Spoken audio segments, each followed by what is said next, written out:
na espera de que a democracia voltasse. Enquanto isso, ninguém ficava parado. Você tinha esses micromovimentos, esses setores particularizados, esses recantos da sociedade que teriam que ser mobilizados. É aí que entram as ideias de Foucault, as ideias de Ronald Lang, David Cooper, Robert Castel, Franco Basaglia e outros como Gérard Houry e Félix Guattari. Não é? Esses autores, por sua vez, que estavam na Europa e alguns nos Estados Unidos, feito Aaron Esterson, né? Esses autores, na Europa sobretudo, Inglaterra, Itália e França, eles estavam fazendo uma crítica ao problema da loucura, às imagens do encerramento, às imagens do fechamento de pessoas em nome da razão, que era algo que tinha uma enorme tradição. Já vinha de uns 10 anos, e foi depois de maio de 68 que isso aumentou de intensidade. Para tomar como exemplo a França, houve um primeiro grande movimento na França de renovação dos asilos, depois da guerra, depois da situação de miséria dos loucos durante a guerra, e também, curiosamente, de fenômenos assim completamente inexplicáveis à primeira vista, que era a participação de alguns hospitais e dos internados na resistência antinazista. Tudo isso fez com que houvesse uma primeira mobilização e uma primeira movimentação essa que explodiu depois de 68 e cujos mentores intelectuais foram os autores que eu acabei de dizer. Eu diria que esses autores estão para esse tipo de renovação das ideias em torno do campo psiquiátrico, da mesma maneira, por exemplo, que Marcuse esteve por movimentos de contracultura nos Estados Unidos, né?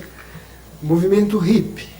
O Lang e o Cooper, então, criaram um movimento chamado de antipsiquiatria.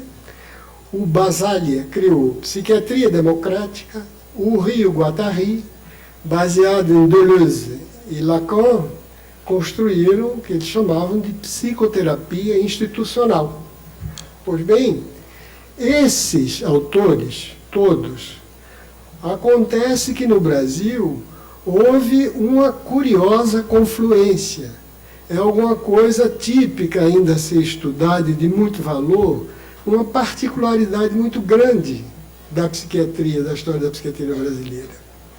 É que enquanto na Europa, por exemplo, era difícil você fazer falar um partidário de Basaglia com um partidário de Houry, ou da psicoterapia institucional lacaniana, Maud Manoni ou qualquer outro, ou então alguém que era partidário da antipsiquiatria de Cooper, né, do Kingsley Hall, daquelas casas em que eles abrigavam as pessoas, com um psiquiatra analista desses serviços, aqui as pessoas todas começaram a trabalhar juntos, dentro desses serviços. A importância de suas respectivas filiações teóricas, ela foi diminuída diante da necessidade material e diante do ponto de vista do desenvolvimento histórico em que estava a psiquiatria no Brasil. Era como se todos eles tivessem um índice de qualquer coisa que seria liberação, progresso, mais liberdade, de tal forma que aquele crachá bastava. A convicção interna, teórica de cada um, começou a ser secundária. E você teve, então, isso, né, que a gente, brincando, chama de jabuticaba psiquiátrico brasileiro. Né? No panorama mundial é muito único. E continua sendo. Né?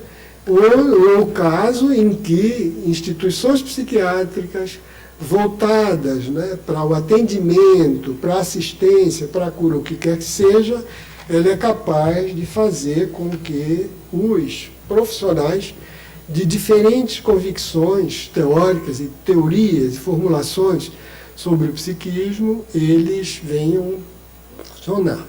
Qual era o papel de Foucault? O papel de Foucault era de ser uma espécie de significante disso tudo.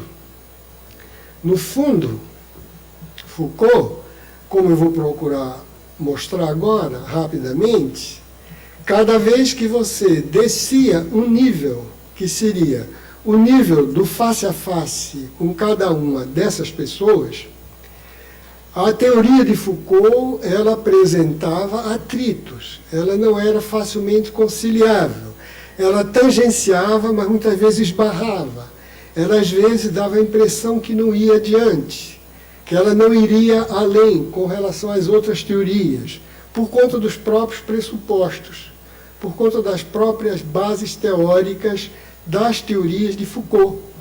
Enquanto que isso acontecia na prática, Foucault, ele era sistematicamente interpelado, chamado, invocado quando se queria ter mudança, quando se queria denunciar a opressão.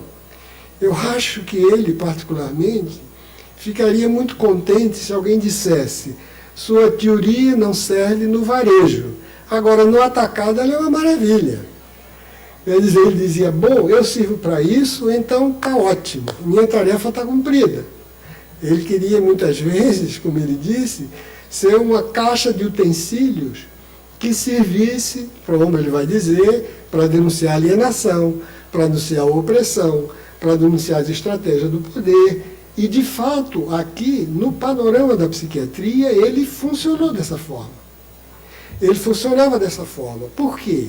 Porque os pressupostos de Foucault, muitas vezes, eles não conseguiam ser conciliáveis, nem convergirem com os profissionais que estavam na prática lidando com os até então etiquetados doentes mentais, né?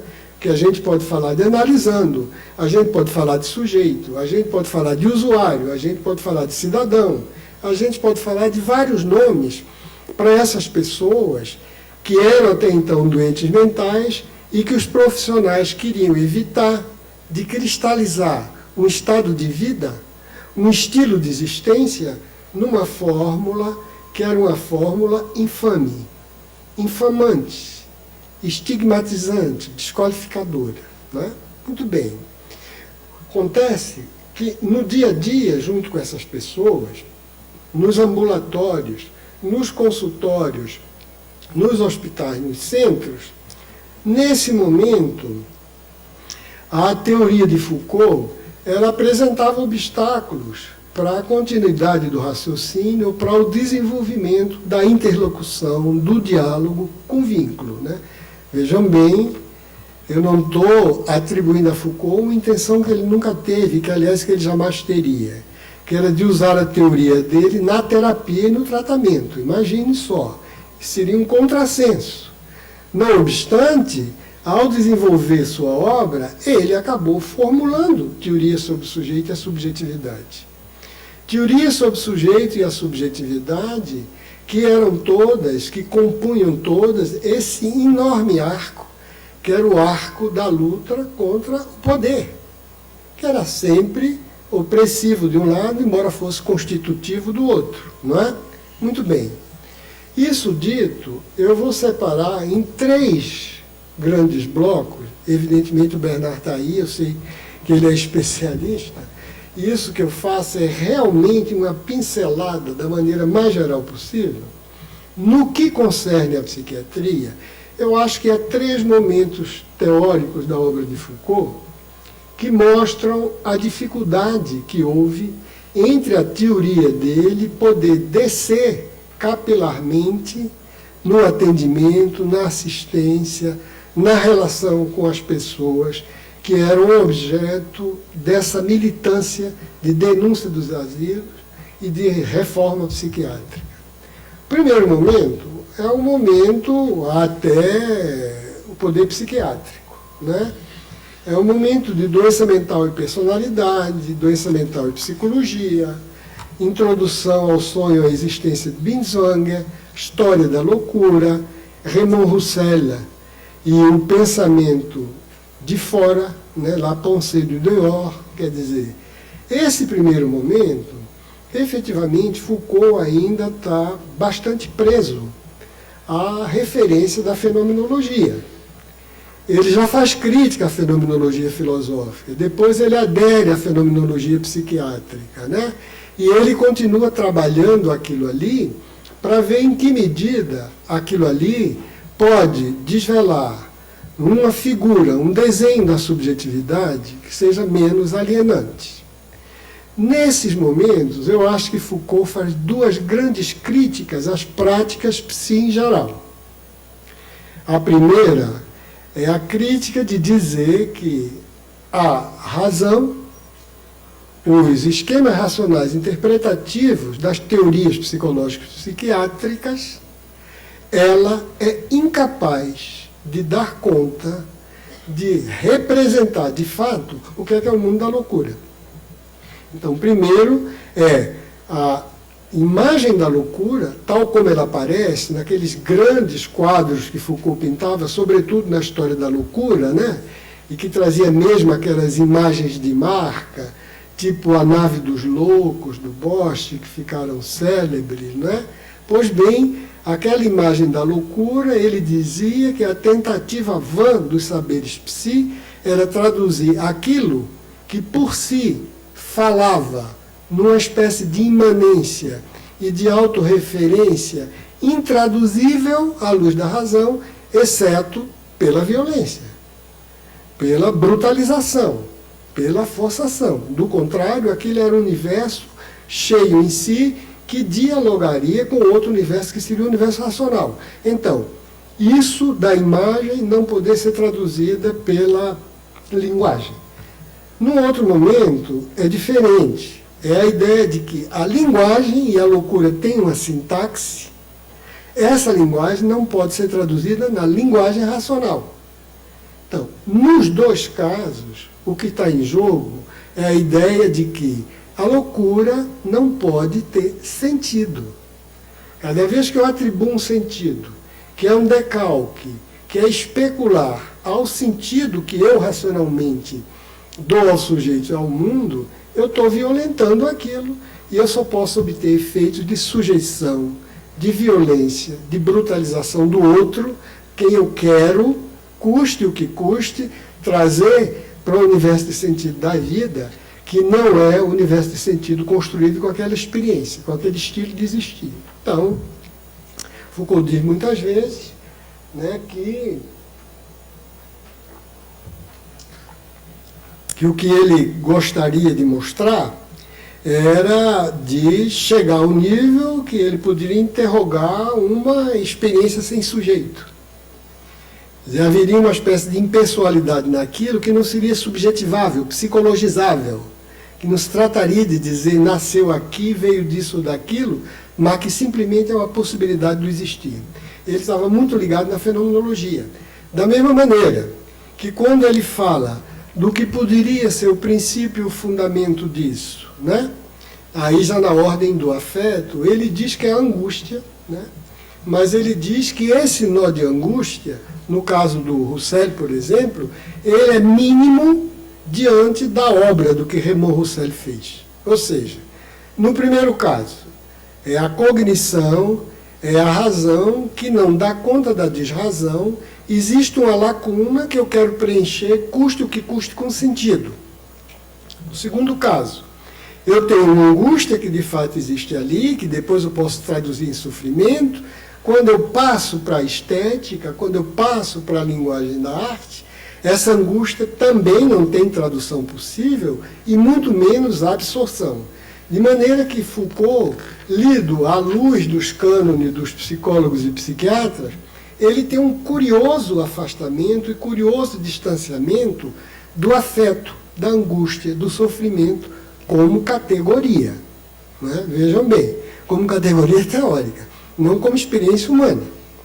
Ele estava ao lado de humilhados e ofendidos e fundou o grupo de informação das prisões, grupo de informação dos asilos, onde quer que houvesse opressão, ele estava disposto, estava prestes a ir, foi para a Hungria, tentou entrar na Espanha, no julgamento de Salvador, quando ele ia passar pelaquele garrote vil, quer dizer, era um homem de combate, não há dúvida, que havia sensibilidade, mas na teoria, o princípio do sentido e o sentido e o sofrimento Era qualquer coisa que não tinha lugar.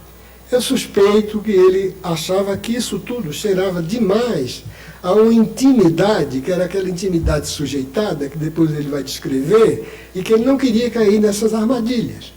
Então, ele tinha essas duas características na primeira teoria, e essas características, evidentemente, esbarraram com a prática do psiquiatra, do analista, do psicólogo, de quem quer que fosse. Primeira coisa, é que uma coisa é eu falar de uma imagem da razão na totalidade que circula ao lado de outra da desrazão, e essa desrazão ela não tem ponto de contato, muito menos de sentido. Agora, isso é verdade, digamos, nessa grande imagem teórico-metodológica, né, nessa grande genealogia, como ele quer dizer depois, né, das ideias, mas na prática não é assim. Na prática, o que acontece é que a transição de um estado de alguém que está se sentindo bem e vai começar a delirar é uma oscilação, é um vai e volta, em que a ideia de sentido é fundamental. O sofrimento de quem está percebendo que começa a estranhar o mundo, tem aquelas primeiras intuições delirantes, ou que de quem sabe que não consegue comunicar o que tem, é algo muito violento para que você possa desconhecer quando está no dia a dia de lidar com a pessoa. Né? De maneira que aí os profissionais não encontravam muito recurso em Foucault. Havia uma espécie de ruptura, de lacuna, enquanto que para o profissional era mais ou menos como se cada um de nós dissesse: incomensurabilidade, sim. Intradutibilidade, não. A gente pode se comportar como uma espécie de intérprete radical, como o Quine dizia, né? Eu posso chegar num lugar que eu não conheço e começar a tentar, por meio de tateios, de tentativas e erros e acertos, né? De forma empática ou o que quer que seja, a saber que vocabulário, que referentes a gente pode construir que funcionem como ponte entre nós. A mesma coisa é no que concerne ao sofrimento. Você tem ideia, só comparando a teoria de Foucault com a teoria de Bassalha e de Lange, tanto em Bassalha quanto em Lange, o sofrimento é uma categoria central. Em Lange, porque ele era muito fiel à fenomenologia e acreditava que o problema do sofrimento vinha da alienação do médico e do cliente, do tratador e do tratado.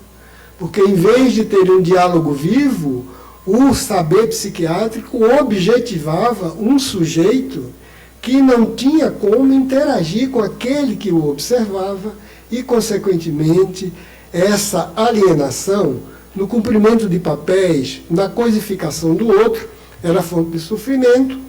O primeiro pontapé disso, dessa objetivação em papéis fixos, estava na família, e eles todos tinham um empenho enorme em denunciar os malfeitos da vida familiar, ou as neuroses da vida em família, mas o sofrimento estava no centro.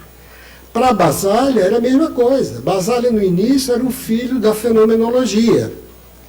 Os primeiros textos de Bassalha, ele dizia que o pecado do asilo era a objetivação, assim como Lange, porque todos vinham da tradição fenomenológica alemã.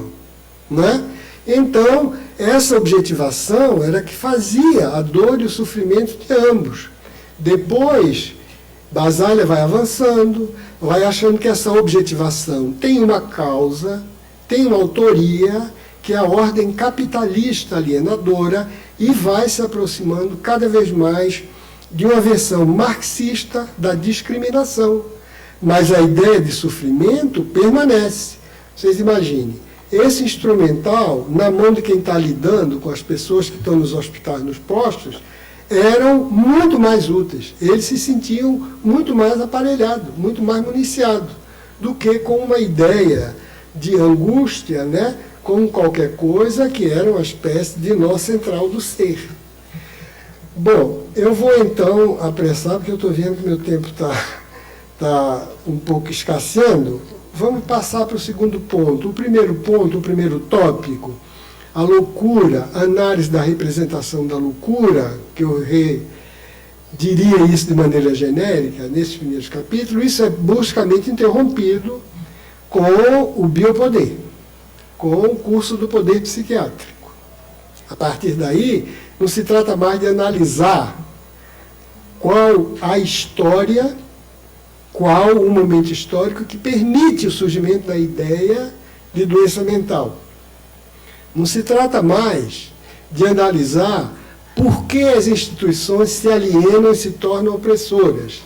Se trata simplesmente de analisar o que na cultura surge como um tipo de poder que usa a produção do asilo e a produção do louco como uma maneira de criar sujeitos dessa sociedade, que seria a sociedade surgida depois da Revolução Francesa, a sociedade do século XIX, a sociedade industrial burguesa, como se queira, não é?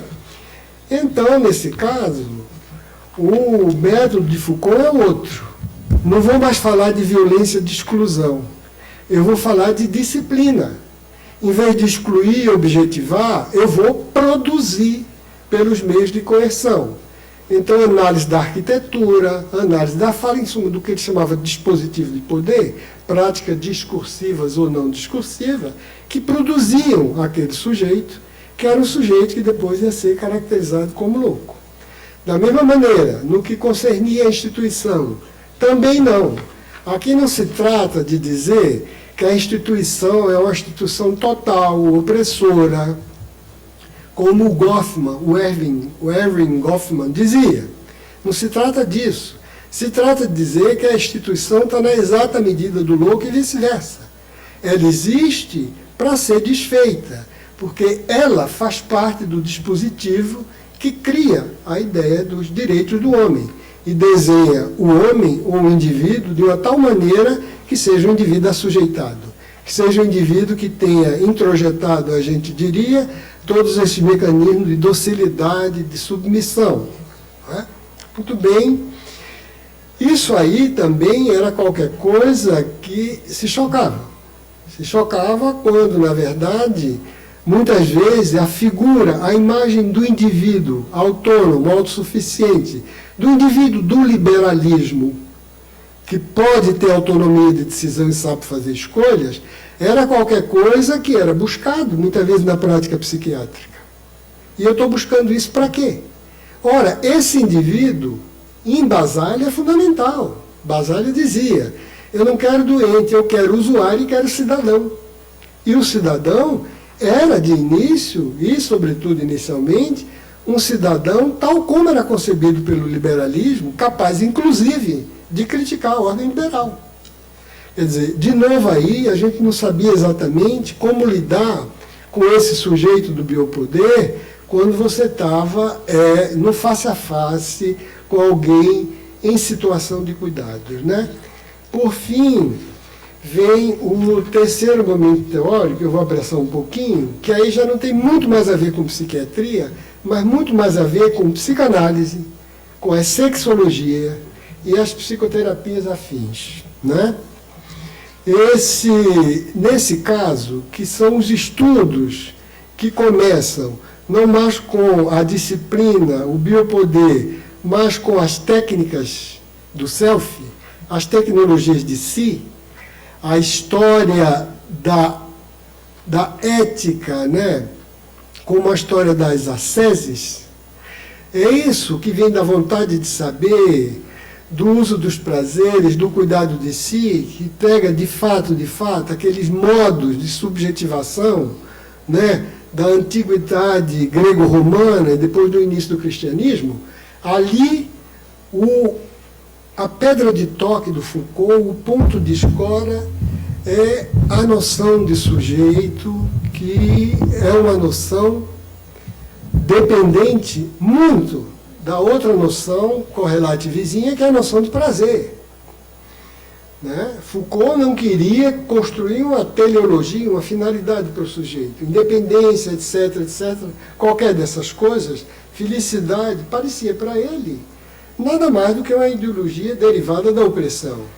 Ele queria algo que fosse transformador, algo que, inclusive, não pudesse caber nas identidades atuais que a gente tinha. Ele pensava em aberturas identitárias. Ele pensava na abertura do sujeito para outras formas de estilo de vida e de existência.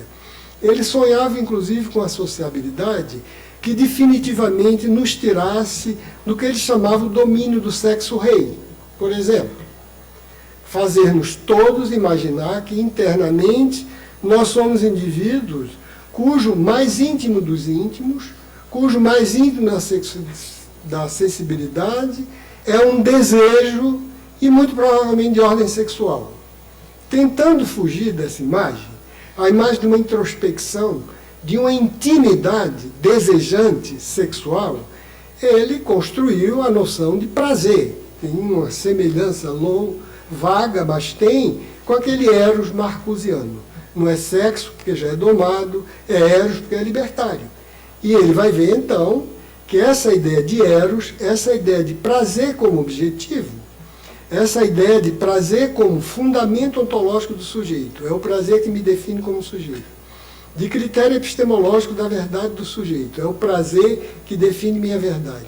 E depois, como componente psicológico, exposição a experiências prazerosas, isso também, no último Foucault, começou a aparecer complicado.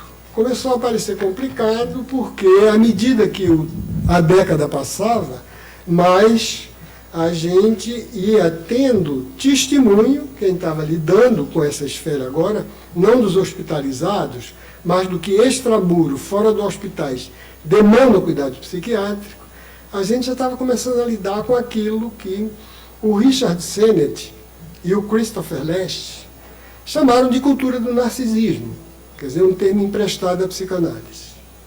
Os indivíduos, cada vez mais voltados para si, de fato, descolado de qualquer vínculo de convivialidade, autocentrados, em nome da satisfação pessoal íntima das experimentações de prazer, que aí fica difícil você dizer qual é o alienado, qual é o alienante, foram produzindo uma série de fenômenos que, enquanto Foucault teorizou, ou estavam iniciando ou não existia.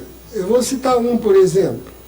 Foucault via na ideia de prazer um elemento transgressor muito forte. Transgressor no sentido de renovação, não transgressor no sentido do pecado que depois espera a culpa. Transgressor no sentido de desvio de rota, de fuga, de atravessamento, de novas enodulações. Pois bem, começou a haver, em relação a transgressões dos prazeres, uma espécie do que eu chamaria de banalidade do prazer. Começou a haver um desencantamento da transgressão. Não tem mais aquela magia, como o Weber falava, da desmagificação do mundo, do desencantamento do mundo. A transgressão, sobretudo da ordem do prazer, começou a não ter mais aquele apelo que tem, né? Você vê isso pelo aumento gigantesco da pornografia internética, né? Usufruída e fruída sem grandes culpas, como se costuma dizer. Depois a multidão, a fixação classificatória de identidades sexuais, que eram pensadas como absolutamente desvios em relação ao modo de prazer normalizado, começaram a ver novas formas de exposição da intimidade corporal e sexual nas redes, que não são mais tido como regra de decoro, mas como troca de um outro tipo de prazer. E essa intimidade do prazer, ela começou a migrar, não só da área do sexo, mas, por exemplo, para a área da religião. Quais são as espiritualidades que são mais procuradas? São aquelas que intimamente dão prazer a cada indivíduo. Essa relação, essa dessacralização das asceses por uma espécie de utilitarismo emocional da religião. Essa religião me faz bem, essa ascese me faz bem, é essa que eu quero. Ou a manipulação emocional dos neopentecostais, ou a adesão a espiritualidades asiáticas. Por fim, o prazer começou a ter também um auxílio e um auxiliar da indústria farmacêutica, do que pode haver de mais manipulador e mais abusivo, eu diria, mais vampiresco nesse mercado, que são os chamados drogas de melhoramento. Eu tomo droga para me sentir melhor, com mais prazer. Desde as drogas ilícitas até as drogas lícitas, como um modo de aumentar meu prazer em si. Em suma, isso tudo faz com que a imagem do sujeito de Foucault, terceiro momento, também se tornasse problemática para as pessoas que estão envolvidas no diálogo com esse setor da população, que é o setor a quem a sociedade delega, né? A quem a sociedade delega a capacidade ou a virtualidade de recorrer a recurso de ordem psicológico-psiquiátrica, né? Suma, resumindo, todos esses pontos que eu apontei para vocês, eu acho que são pontos, não aqui, porque justamente eu estou numa comunidade que é uma comunidade que não é essa, né? Mas que se interessada por isso diretamente, mas que são pontos de pesquisa, né? Que só marcam, se você quiser, a riqueza do pensamento do homem, que é um sujeito de uma criatividade extraordinária, entende? E isso tudo, ao que eu saiba, e tanto quanto eu conheça, ainda não foi efetivamente estudado, trabalhado, enriquecido. Isso foi deixado como se fosse um problema menor, porque a gente começou a se ocupar de outras coisas, e isso também tem a ver com nossa história cultural. Estava todo mundo fazendo o centro de atenção psicossocial, implantando materialmente, né? E a coisa estava andando até que a gente foi trombado, por isso que aconteceu. De novo, o terrível numa situação como essa é que, em vez da gente prosseguir naquilo que estava de mais criativo e ter reais problemas, a gente é obrigado a construir bunker e fortaleza para não se deixar esmagar pela estupidez, pelo trogloditismo, né? Por uma série de outras coisas. Mas estou me guardando para quando o carnaval passar. Passou isso aí, isso tudo está esperando por a gente, né? Tudo está esperando por a gente. Eu tenho certeza que a luz Foucaultiana vai ajudar a gente a encontrar muita resposta que até agora estou obscura. Obrigado.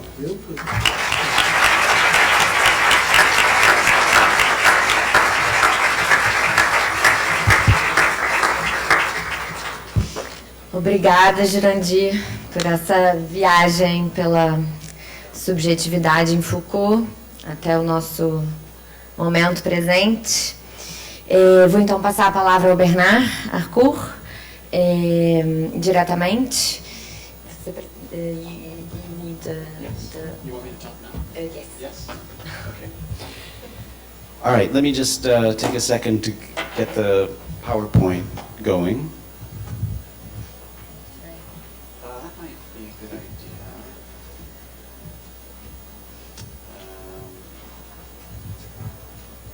So let's see. Let's be down there somewhere.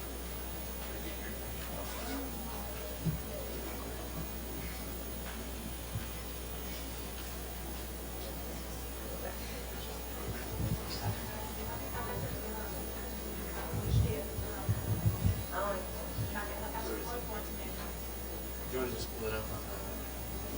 Do you want to... Here we go. Why don't you fit this?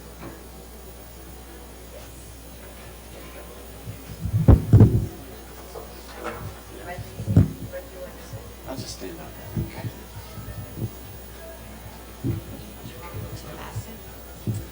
I'll pass it. Thanks. Change of plans. I think I'll just stand up. Thank you. First of all, it's really a great honor to be here.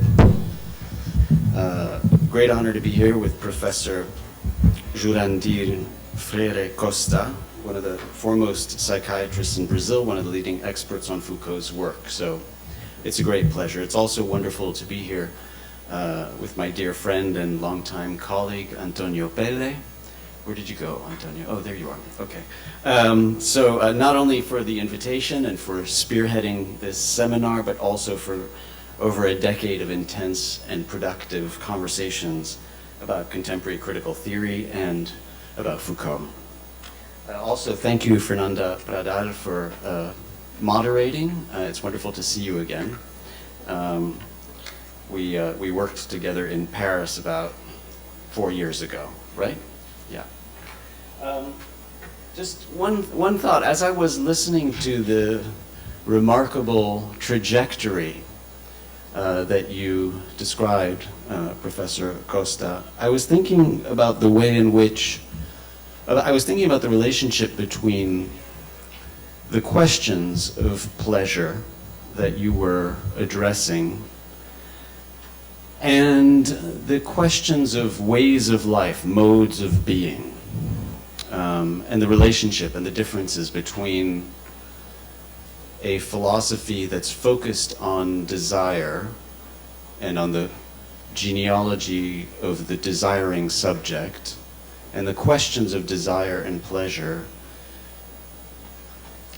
versus where Foucault in part would end up with that analysis on ways of being, ways of comporting oneself, which becomes, of course, the questions of the techniques of the self, that are less tied, maybe, at the end to issues only of desire, but broader issues of the way that one lives one's life.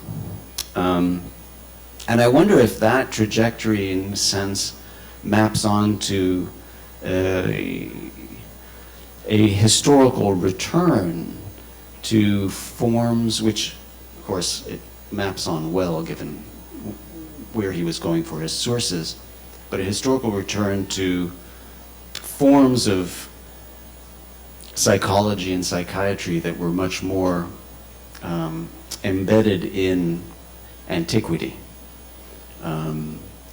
which were less focused, say, on explicitly on the questions of Freudian sexuality that would develop in the 20th century, and more focused on Stoic ways of living, Stoic ways of being. So maybe we can talk about that later as well.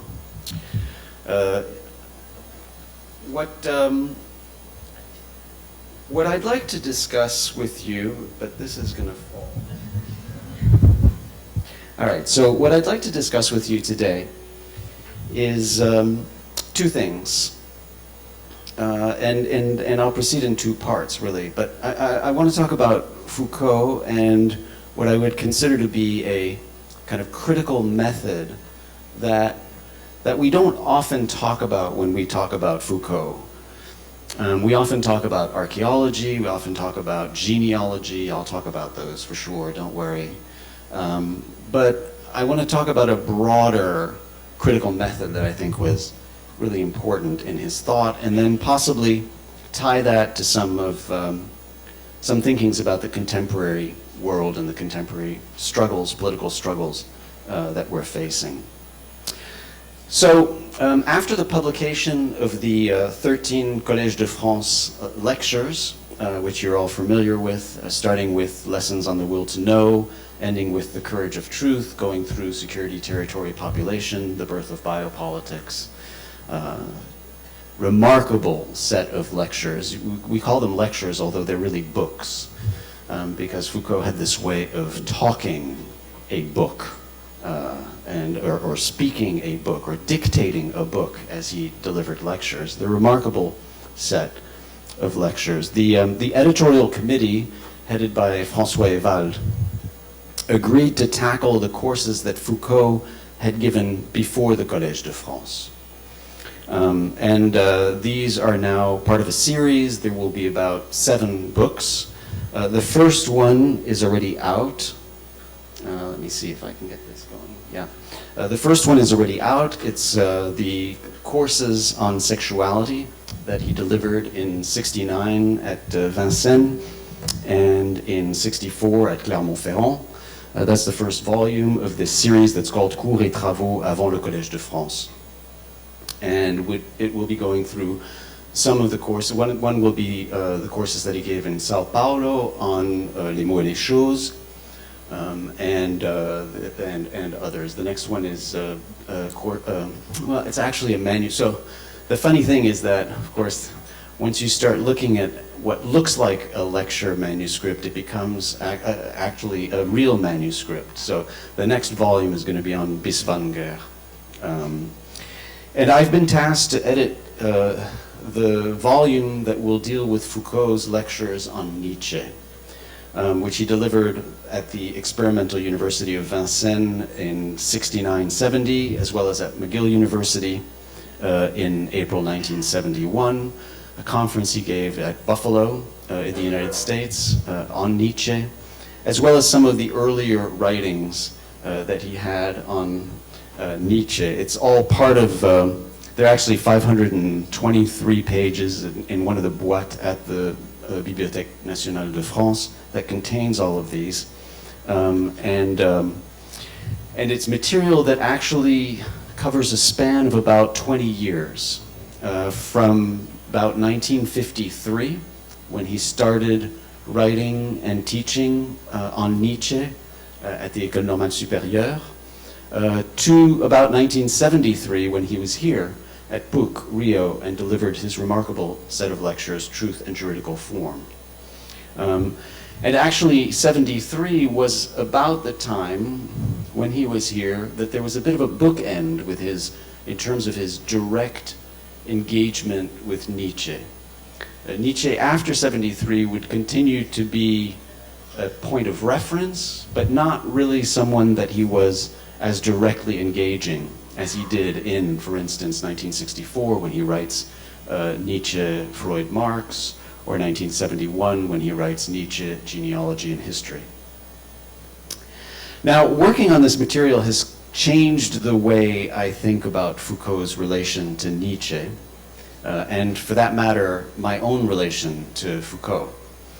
It's given me new insight into Foucault's method, and in the process, insight into a more general method that I'm now starting to call simply a critical method. And I'd like to talk about that critical method, which this year I'm trying to explore, especially in relation to classic critical texts. And so that's the seminar series Critique 1313. We had one last night here on Paulo Freire's Pedagogy of the Oppressed.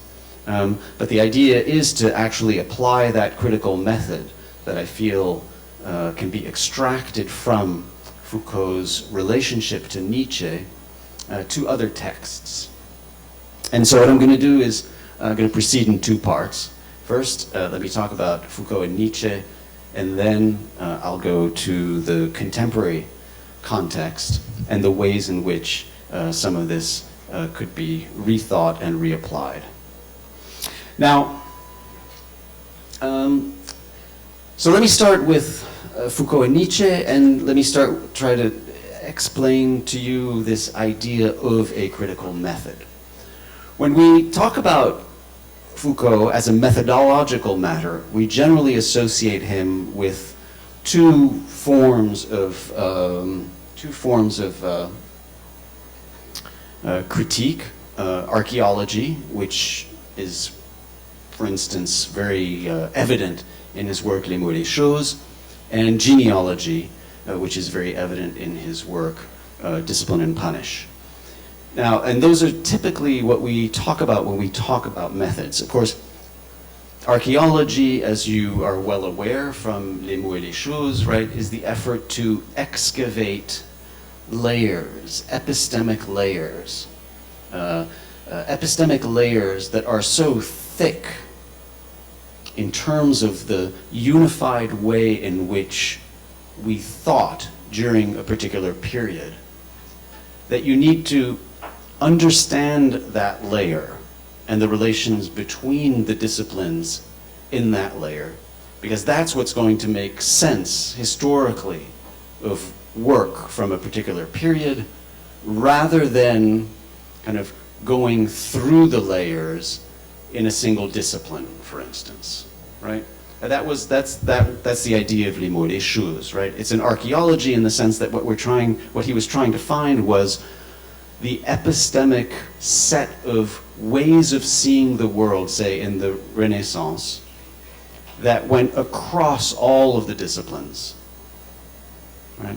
Across grammar, across what would become natural science, across what would eventually become economics. But the point was that there were certain ways that were thought at the time, notions of similitude, right, and resemblance, that would tell you more, you would understand more about one particular writer if you understood the episteme than you would if you tried to trace back, say, economic thought from the Chicago School to the physiocrats to the thinkers about the oikos. Right? If you tried to do it, if you tried to drill down these levels, you really wouldn't learn as much as if you excavated a period. Now so that was a first method. Of course, it was a method that was developed by Foucault during the 1960s, really. It culminates in the archaeology of knowledge, as you all know. And then it was followed more or less. I mean, he began to make a transition through this idea of a dynastic method that ultimately becomes the genealogical method. And of course, he himself was sometimes, there was some fluidity between these methods. I mean, when you look at his manuscripts, sometimes he wrote archaeology and then he'd cross it out and write genealogy on top. So there was fluidity between these methods. Of course, you're familiar with the genealogical method, a way of understanding transitions by tracing how ideas are born, contingently born, right? There's a contingency here. Knowledge, recall, as he would say, knowledge is invented, right? And so there's a contingent way in which particular ideas emerge. We can document them through intricate historical archival analysis, show how they come into being, and then show how they displace other ideas and become naturalized, right? And that was, for instance, the notion of discipline. The notion of discipline that's born in the 19th century throughout society, right? Throughout the family, throughout other institutions, and of which the prison is just one manifestation of a new way of understanding relations of power. Okay, so that was genealogy. You're familiar with that. Of course, there's a third that I tend to focus on, but that's not always discussed in this way, but I think it was a third method that he developed later on, particularly starting with his remarkable lectures at Louvain, Mal faire dire vrai, La fonction de l'aveu en justice, or wrongdoing, truth-telling, the function of avowal in justice, in 1981, where, of course, he turns from the questions, all questions of truth, towards the main question of telling truth, how truth is told, a history of how truth is told, a history of the power of truth, of the way in which truth claims we take hold of us. This is small, I'm sorry, I'll read it. Hopefully, maybe you can see it. It may be too small, sorry. It's at Louvain, at Mal faire dire vrai, when he's giving Mal faire dire vrai, he talks about the fact that throughout history, critical philosophy, right, there have been two different ways of approaching critical philosophy, he says. The first is basically to start from the question of trying to distinguish truth from falsity. What are the criteria to determine truth? And that's, of course, the Kantian project, or part of the Kantian project, to distinguish truth from falsity. And on the other, he said, there is that which investigates the forms of veridiction, right? The ways in which we say truth, veridiction, the diction of truth, the different forms of truth-telling. In the case of a critical philosophy that investigates veridiction, which is what he's going to do, starting in about 1979, 80, 81 for sure, the problem is that of knowing not under what conditions a statement is true, right? So the question is not what makes a statement true or false, but rather what are the different games of truth and falsehood that are established, and according to what forms they are established. In the case of a critical philosophy of veredictions, he says, which is his critical philosophy, the problem is not that of knowing how a subject in general may in which they engage. In other words, in this critical philosophy, he says, it is not a question of an economy of truth, of a general economy of the truth, but rather of a historical politics or a political history of veredictions. Okay? Now, so these are the three methods that are usually discussed when we talk about kind of Foucauldian methodology in philosophy. And so we often, as we think about these methods, we often talk about the way he was Nietzschean, perhaps, or that his work in Discipline and Punish was a product of Nietzsche's genealogy of morals, right? And it's interesting because, okay, when he was here, in fact, in Rio, so he was here in 1973, right, when he gave Truth and Juridical Form here at PUC. And that was the same year that he had given the Punitive Society at the Collège de France, right? So it was between the Archaeology of Knowledge, which was from 1969, and Discipline and Punish, which is 1975, okay? This was the moment, perhaps, where Nietzsche was playing the most central role in his thought.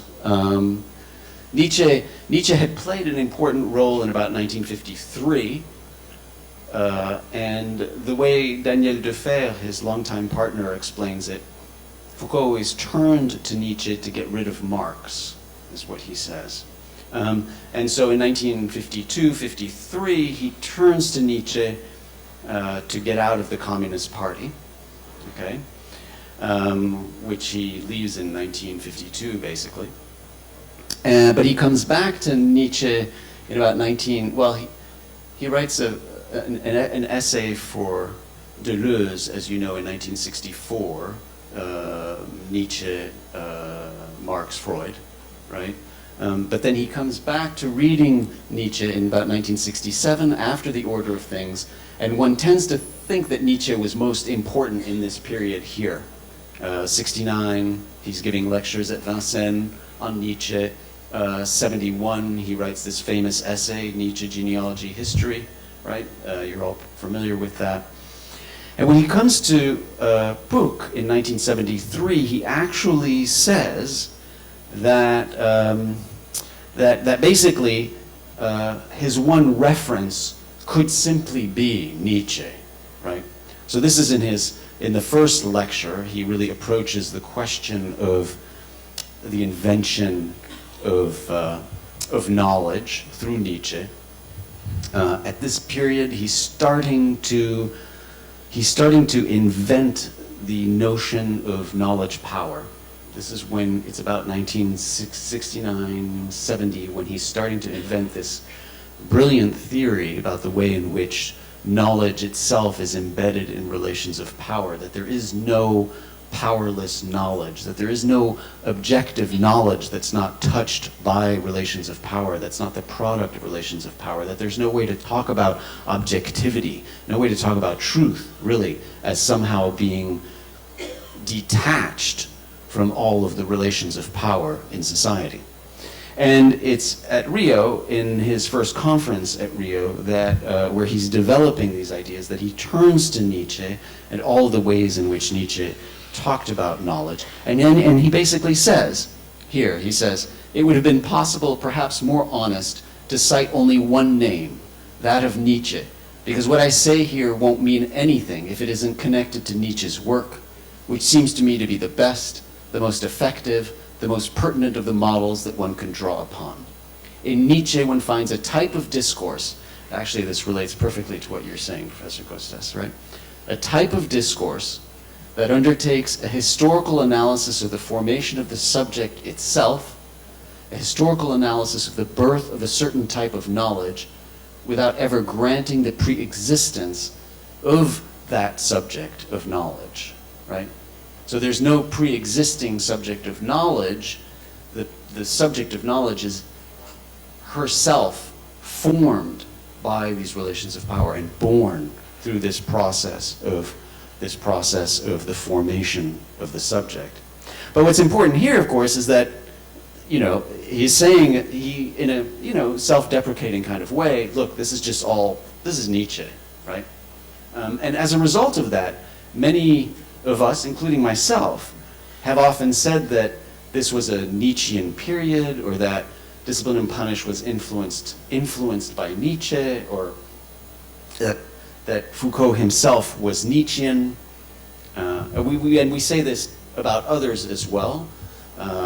We say this about Deleuze often, who in 1962 famously writes Nietzsche et la philosophie, and does a real turn to Nietzsche's work as a way to rejuvenate critical theory. We say this of others, Sarah Kaufman, for instance, who was a great scholar, but we call her Nietzschean as well, Pierre Klosowski and others. But what I noticed, and what really dawned on me as I began working on his manuscripts on Nietzsche, is that, in fact, it's wrong to speak that way. It's wrong to think of Nietzsche having an influence on a thinker like Foucault. And it's wrong to think of Foucault as being Nietzschean. The relationship to Nietzsche was different, certainly for Michel Foucault. What Foucault did, basically, was he turned Nietzsche into an object of study. And he applied his critical method on Nietzsche's texts. And as he did that, he would find things in Nietzsche that would then pivot his thinking. But he would use the texts as a support in order to nourish his critical projects. Okay?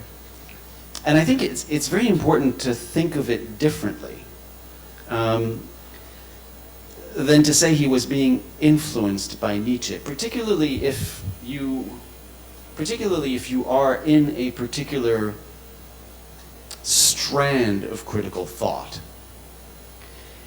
There are some strands of critical thought that are fully comfortable with being, say, influenced or following a line of thought.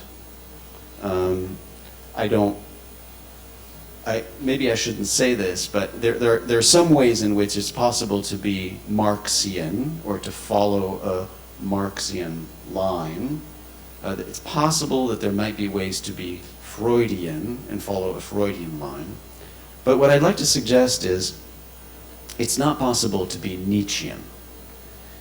And what Foucault was doing was, at every juncture, turning to different texts to do different things with those texts. But it was always, in some sense, his work, his political project, his political battle that he was engaged in.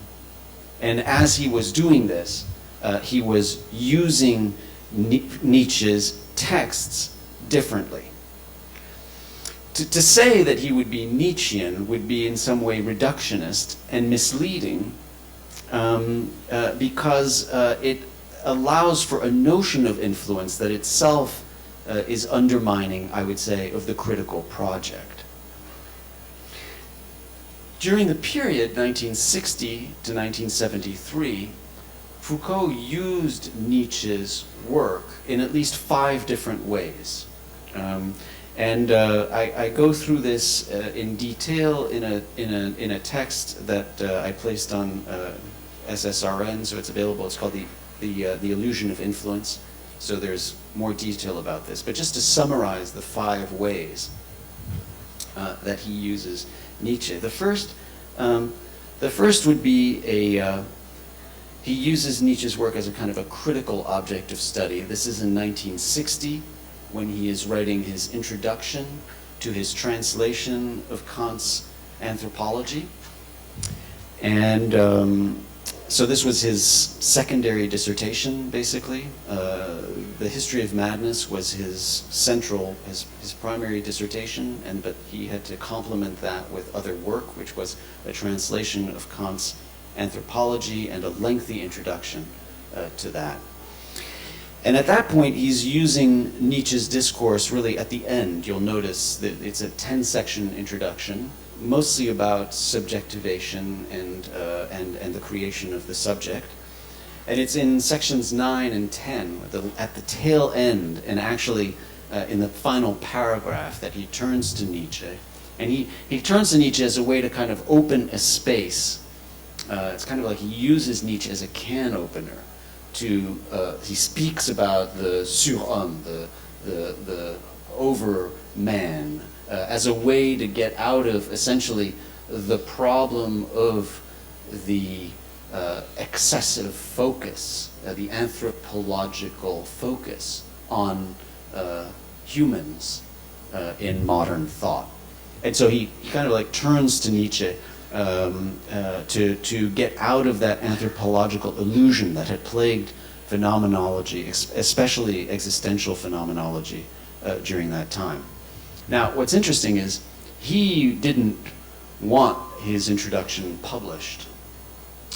And in part, I think it's precisely because he was in a way ploying, but also in a way playing with these ideas, finding in Nietzsche something that would help him at that moment, but unsure, very unsure about it. He didn't want it published. It wasn't published. Plon publishes his introduction, a short, a tiny kind of a few page introductions of his of the Anthropology, and not the whole thing. It only gets published in 2008, as we, in some sense, now routinely kind of disrespect his wishes and publish everything, right? But it was an object. He was using Nietzsche there, and he was playing with it, and he wasn't sure of it. He would come back in '64, second time, when he works on this essay, Nietzsche, Freud, Marx. It's delivered at the Royaumont conference in July '64. It was a conference that Deleuze had put together. Deleuze had been working Nietzsche infinitely at that point. And there he treats Nietzsche's writings itself as an epistemic layer in his own archaeology of knowledge. It's fascinating. He's in the midst of writing Les mots et les choses, right? He's actually got a full version of Les mots et les choses when he's writing this article about Nietzsche and Freud and Marx.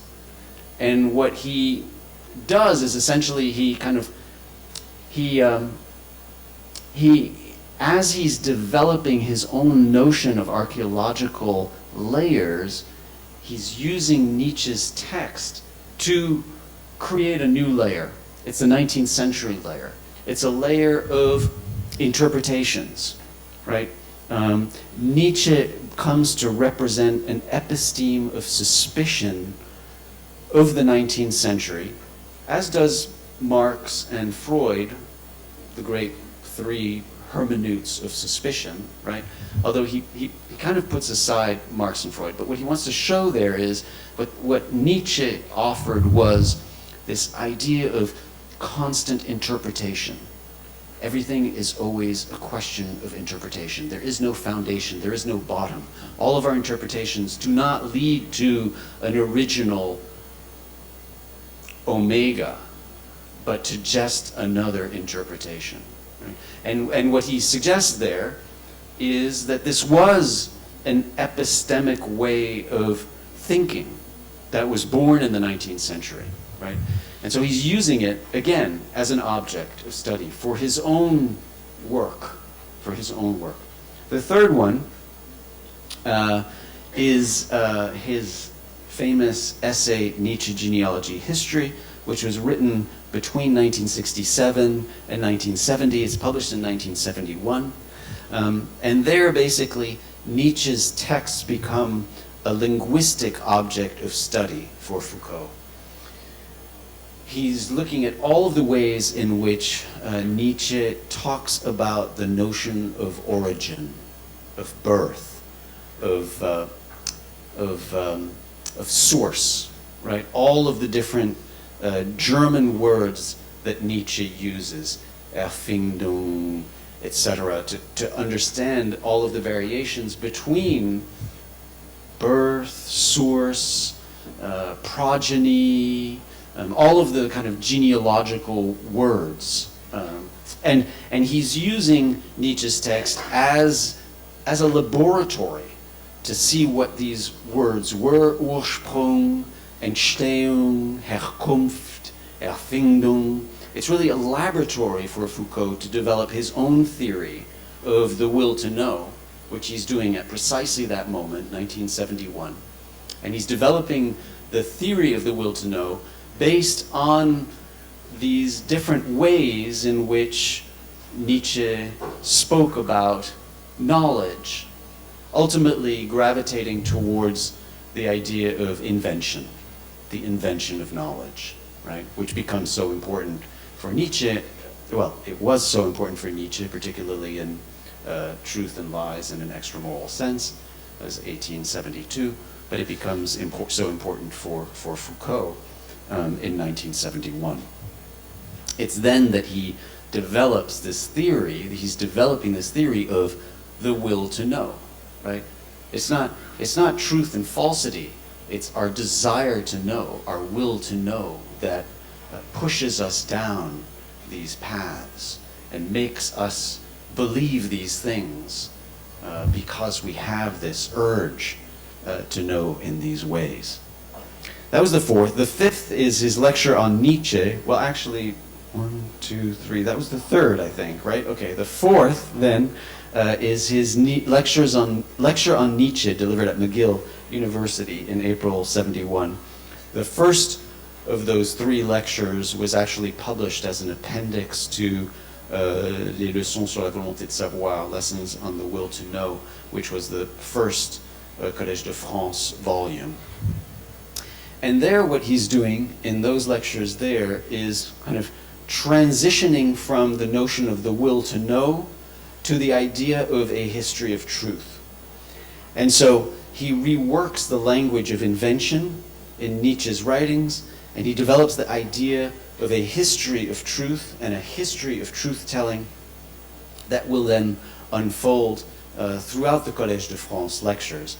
I would argue that all of the Collège de France lectures actually represent a history of truth claims, a history of how truth is created.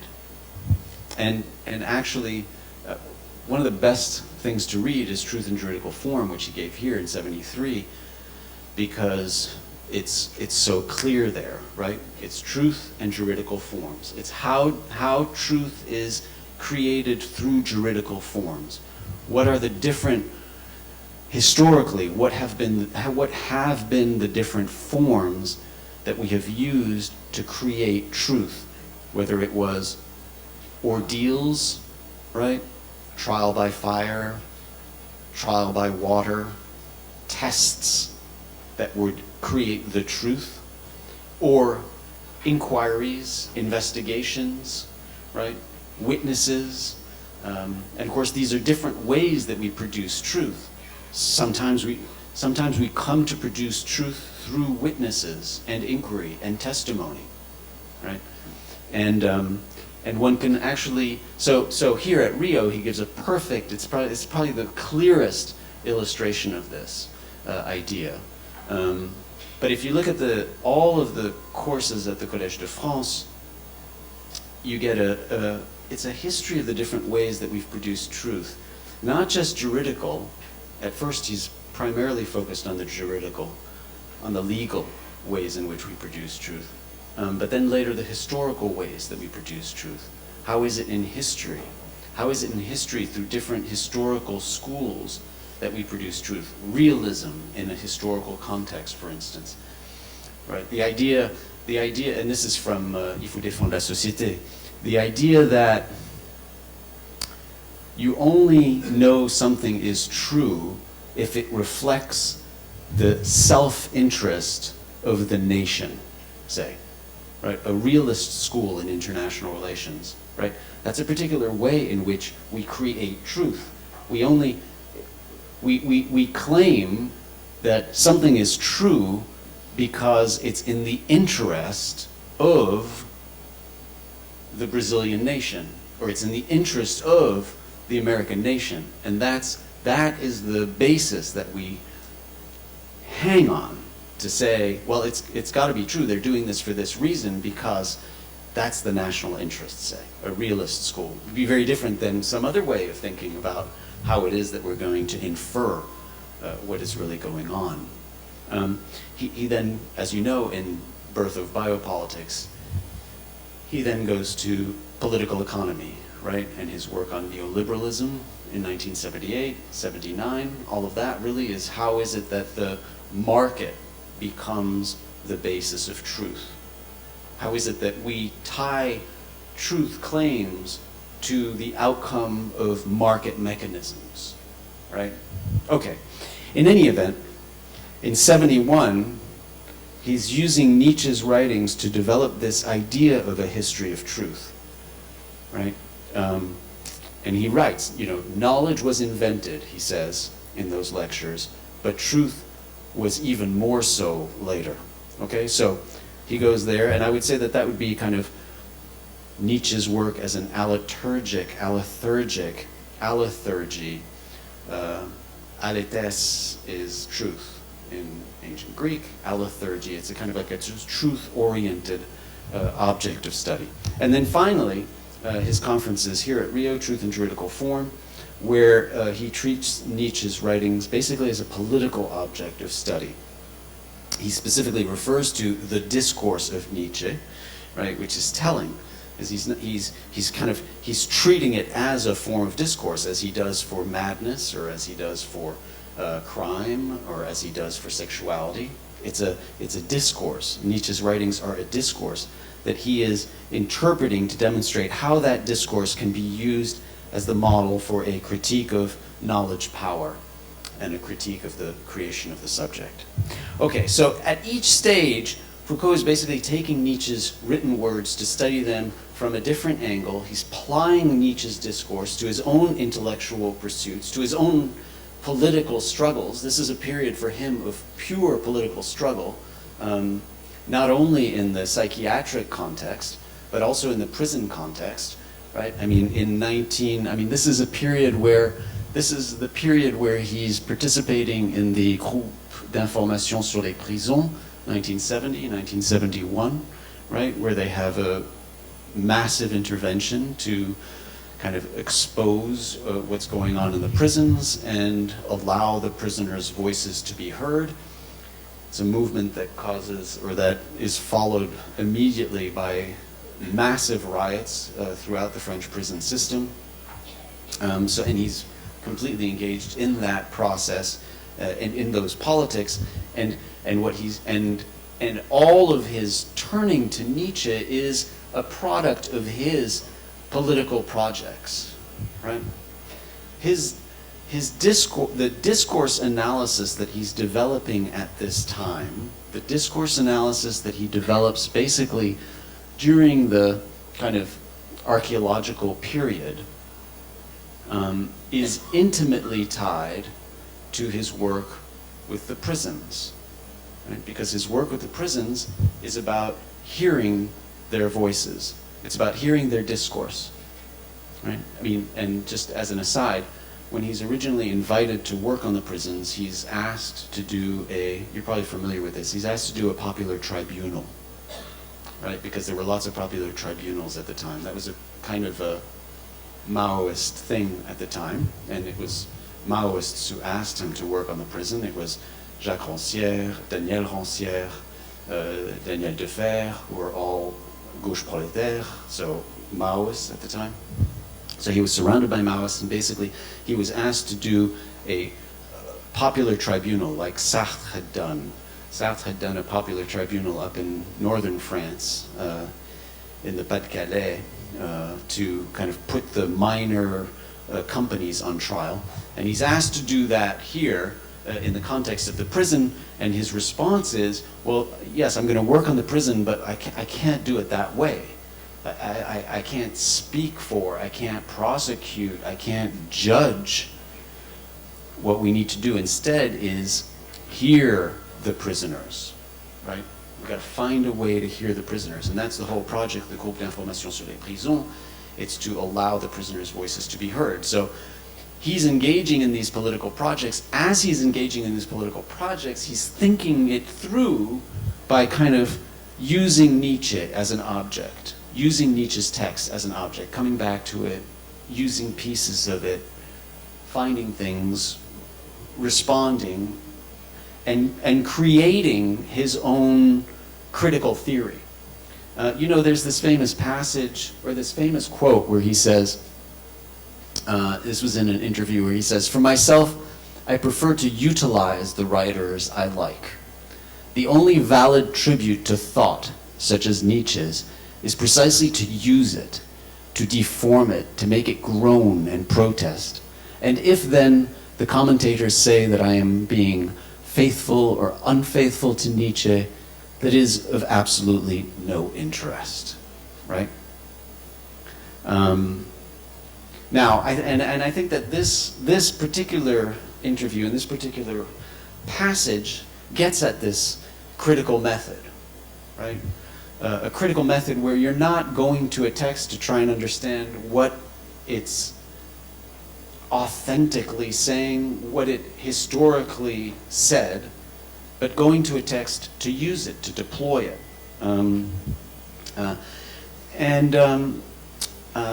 I think that this is necessary, particularly if one takes a strong position of interpretation, right? If one believes strongly, as he did, in the infiniteness of interpretation, then this is really the only way to think about working with other texts. Now, turns out, I realized as I started to rethink his relationship to Nietzsche that in a way it's the way in which I think we need to also treat Foucault's writings and more generally philosophical discourse, right, as objects of experimentation, of excavation, of study, in furtherance of our own political projects. Now, and I'm not just suggesting, you know, the death of the author, Roland Barthes, okay? I mean, yes, the authors are dead, and certainly, you know, Foucault is gone, and the notion of the author and the text is gone, and the intentionality and searching for the intentionality and searching for the author. I mean, I'm trying to suggest something a little bit more, which is that as critical thinkers, we need to treat written works actively as objects for intervention and for critical praxis. And in the end, right, there is no such a thing as Nietzsche. That's the point, right? I mean, there is no oeuvre. Now, with Nietzsche, it's easy to say that, right, because he wrote in aphorisms, and there was a much less of a coherence to his work than, say, someone like Kant, whose 3 critiques have a certain coherence to them. But whether it's Kant or whether it's Nietzsche, the idea that there would be, that one would search for the coherence of the oeuvre or the coherence of the thinker seems to me to be fiction, right? It's pure fiction. And what we have instead are pieces, often in contradiction, that we use and we project into, we resist, we pick up, we take pieces, we find something there, and we are advancing essentially our own project. So, in part, what this is also is a rejection of the toolbox metaphor. Many of you are familiar with a statement that Foucault made that, you know, he wanted his works to be a toolbox, right? Now, the point is that there aren't tools in there to be taken, basically. That's the point. The toolbox metaphor is very misleading because it suggests that you can just reach into the thing and take a hammer, or reach into it and take a screwdriver, and then use the screwdriver. But the point is, it's not just that, you know, there's bricolage and you can go in there and take a screwdriver and use it as a hammer. That's not enough. It's that there isn't a screwdriver in there. There isn't a hammer in there, right? It's you, or I, as a critical thinker, am creating the hammer or screwdriver that is in this thing, right? But it's not there to be picked up, right? We are constantly, in a certain critical tradition, I think, we are constantly kind of creating tools that don't exist before in our work, okay? All right, part 2 then. I don't want to take too long, so I'll try and go through this with some speed. How much time? 10 more minutes? Okay, I can do that really fast. I'll start talking really, really fast. Okay, so how can we in this way kind of use Foucault or create tools of our own? Let me give you some illustrations. So in March '68, Foucault gives an interview. This is 1968, and he's asked by the interviewer, you know, so you just say in the order of things, you just said in the order of things that man is disappearing, right? What is this process? What's going on? What's going to emerge? What's the next vision that's coming in here? Can we say anything about new guiding principles? And he responds, he says, look, that's difficult, but I think we can nevertheless say that we want for the first time not to know everything, not to make ourselves master of the universe in the manner of Descartes, not to achieve absolute knowledge in the sense of 19th century, but to say everything. Everything is noted, the unconscious of man, his sexuality, his daily life, his dreams, his wishes, and his impulses. We write down his behavior, social phenomena, people's opinions and their dispositions, their acts and their political attitudes. All this becomes the subject of a discourse, and it is this passage to a universal notation, this transcription into a language of all the world's problems, which seems to characterize contemporary culture. Now, he's then asked, well, do you really believe that? And he says, look, I don't know. Our impressions of a rupture, of a transformation, may be an illusion. Maybe it's all an illusion, he says. We always have the impression that the sun has risen for the first time.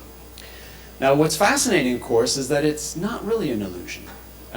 He wasn't here for the digital age. He wasn't here for big data, right? But what big data has done, effectively, is become a form of universal notation. Right? And of course, you are a young generation, know this best, right? A form of universal notation where everything is written, everything is digitized, and everything is not only written and digitized, and there's not only universal notation, but this universal notation is then sucked up, right, by all of the social media and then by the state and the intelligence agencies, right? And so it is, in effect, an idea of universal notation that we live in, this new digitized kind of condition that's captured by, you know, scans and selfies and Skypes and WhatsApps and Facebooks and Twitters and Googles and Bing searches and pings and Snapchats and all of that, right? And it's a constant form that we are always kind of, we are writing the world down, right? And at the same time, this world then becomes available to all of the agencies, all of the social media, all of the governments, right? This is a Snowden slide. You'll recall this Snowden slide from which was released in 2013, showing kind of the way in which the NSA, the U.S. Signals Intelligence Service, basically got access to, from the companies, all of the servers of Microsoft, Yahoo, Google, 2009, Facebook, Paltalk, YouTube, Skype, AOL, Apple, and more, right? So essentially everything that we are noting is then sucked up by the intelligence agencies, right? A program, by the way, PRISM, that hasn't been stopped in any way that we know, right? There was one small minor change in the US, which was something about the 215 program of the Patriot Act, but this has never been, nothing else has been touched, right? Okay, so what we know is that there is universal notation and it's getting picked up. Now, the big question, of course, is how do we think about that, right?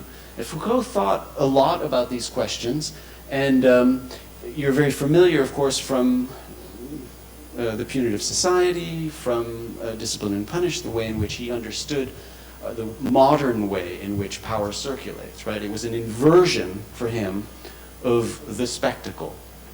Okay? And in this, he's actually drawing from a German professor in 1827, Nicholas Julius.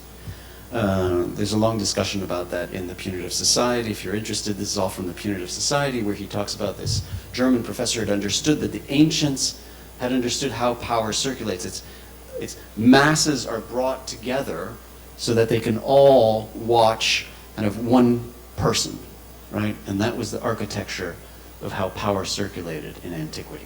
So all these people had to amass so they could all watch one gladiator be eaten alive, say, by a lion.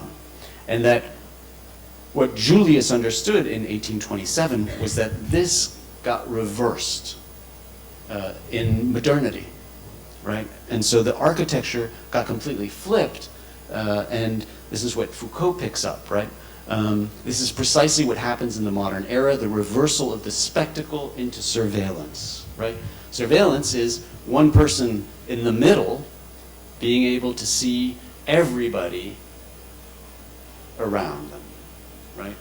So it's a complete architectural shift, right? Which leads, of course, to Discipline and Punish in 1975. Of course, this is 1840 for Foucault. It's important to remember that Discipline and Punish ends in 1840, actually. It's not a text. It's a text that we all thought was very contemporary in the 1970s and reflected kind of the psychiatric disciplinary gaze and other things, but it was a text that ends really in 1840. Right? And it was that inversion that Foucault saw, brilliant inversion, which he traces, which Julius saw, and which to a certain extent, and he goes to Bentham's work in homage. He calls it panopticism in homage to Bentham. That's what he writes, actually. There's an unpublished so far, I'm sure it'll be published shortly, but there's a 127-page draft of Discipline and Punish in the archives, and right in there it says, you know, I'm going to call it disciplinary. I'm going to call it panoptic en homage à Bentham, right? It's a metaphor. Now, of course, and what it gives us, it was the disciplinary society. We're familiar with it not only in Discipline and Punish, but we're also familiar in George Orwell's 1984, right? It's a disciplinary society. There's a telescreen in everybody's house. We are all watched, right? And we are all watched, and in fact, so much so that even, you remember Winston, he wrote a diary outside of the view of the telescreen, and every time he would put it away, he would put a speck of dust on it so that he would know if somebody had been there, right? You remember that? And he knew nobody had seen it because the speck of dust was always there. But Big Brother was putting the speck of dust back, right? So we were seen. And of course, the way it worked was by crushing your desires. Speaking of desires and pleasure, crushing your desires. They had the Anti-Sex League in 1984. They were getting rid of the orgasm, right? They had hate weeks and hate songs and hate speech and everything, right? And the whole way it operated was through hate. And the way in which the panoptic operates is also through a form of repression, of disciplinary repression, right? But we don't have, you know, these blue, horrible overalls and blunt razors and coarse soap and whatnot. It doesn't work that way anymore. We don't have telescreens. We have, you know, the iPhone in pink and red and yellow and green and blue, right? And we have, you know, likes. We don't have hate weeks. We have likes. That's all we have. In fact, you can't hate on Facebook, right? You can't, you know, there was a whole fight about that, right? And why? In part because power circulates differently through society now. It circulates differently. It circulates through the pleasures of the digital age. It circulates through our desire to, I mean, this is my first time in Brazil. I've been having a wonderful time. Thank you, Antonio. But, you know, I've been sending a lot of Snapchats to my children, you know? And it's the most pleasurable thing in the world that we do, right? And in the process, we are kind of exposing ourselves in a way that we're doing it willingly, voluntarily. Many times I don't want to, but of course I can't get past that you have to agree button to get what I want. I mean, I don't know how you do it. I mean, now that I'm in Europe, I'm getting a lot of your digital. No, last week I was in Europe, sorry. Last week when I was in Europe, I was getting all the digital protection things, you know? But I was like, well, how am I going to read this thing if I don't hit agree, right? I mean, it's just, so even when you resist, you are constantly giving yourself up. Your Google searches, everything you do, everything you buy online, everything you do, you're giving yourself up. Universal notation, right? Okay, what is this? Well, the point is, basically, and I'll end here, right, is that we need to work with these ideas of discipline in Foucault's text, for instance. We need to work with that text. But we need to understand that it's not going to be a question of being influenced by it. It's a question of working with and against it in order to try and understand our own times, right? Not to be Foucauldian, because that doesn't make sense. The word doesn't make sense. There is no such a thing as Foucault. There are these texts that he left us, right? And we do that in this way, I take it, by thinking about discipline, by thinking about surveillance, by thinking about, but understanding that somehow it's got to be, it's different today, theoretically. I talk about this in terms of the Expository Society. It was a book called Exposed. It should have been called the Expository Society. Talk about people changing titles all the time. Yeah, it was the Expository Society, which is kind of different, you know, than Exposed. But the ideas there and the political intervention there and the notions of disobedience and how disobedience can function today is different than how it could have functioned in the 1970s. And so what we need to do in this kind of critical method, which I would think is kind of an overarching way of thinking, overarching engaged with and a product of an engagement with Foucault, is to use these texts for our own political struggles. And so I think maybe I'll stop there and open it up to questions. Thank you.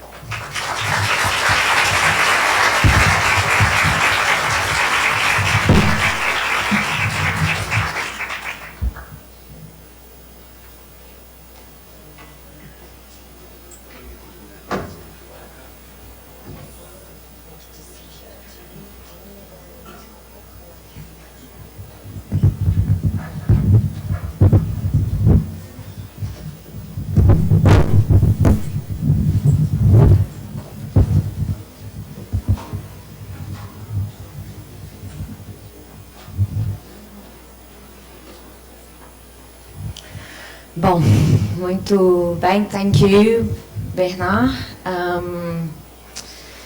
I definitely have questions, but I'll just give the opportunity to the audience. Então, a gente pode passar para algumas perguntas. Acho que o mais prático é a gente fazer em blocos de perguntas, né? Se possível, direcionadas para um dos nossos conferencistas. Sempre aquele momento inicial. Ok, uma pergunta aí.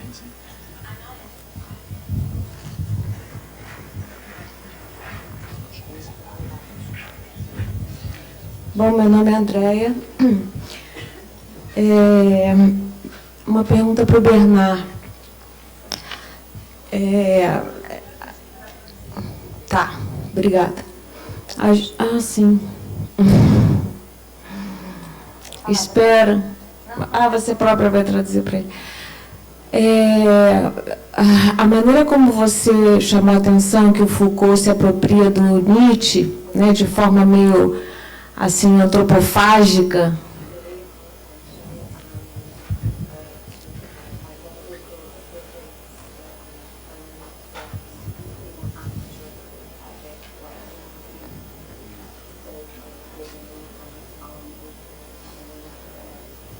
Né, usando o autor de formas diferentes ao longo da obra dele.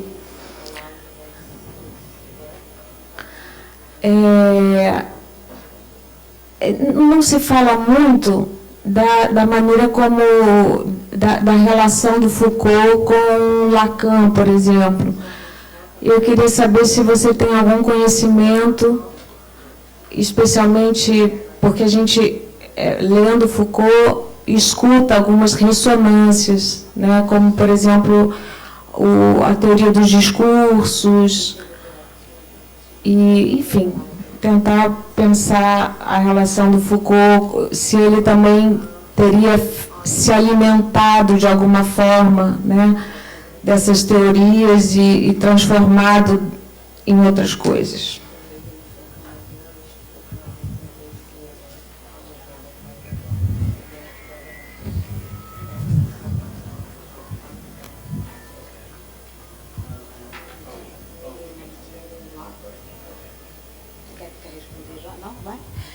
Bom, boa tarde. Meu nome é Raquel. Eu vou fazer a pergunta em português e aí depois eu traduzo para o Arthur.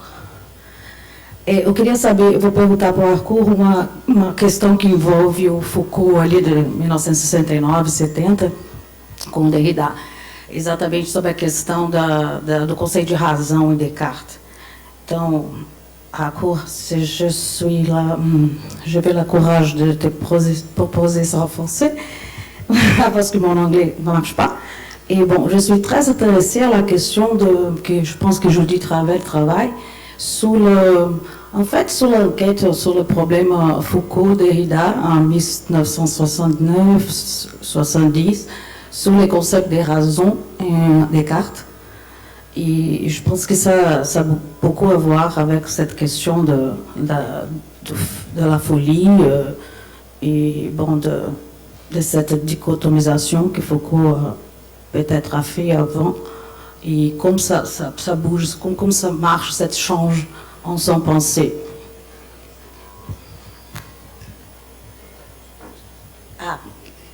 Então, perguntei se a questão que o Derrida tem com o Foucault sobre a questão sobre o conceito exatamente de razão em Descartes, como é que se deu essa passagem que eu acredito que ele tende a abandonar essa visão tanto dicotômica entre razão e loucura após essas críticas. E eu perguntei para o Arthur sobre um trabalho da Judith Ravel, que é uma filósofa francesa, que tem um livro até recente sobre essa questão.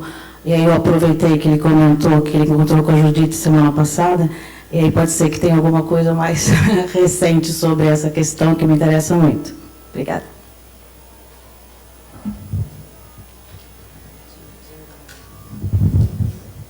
Uma mais para esse bloco? Eu vou fazer para o Jurandir. Se você...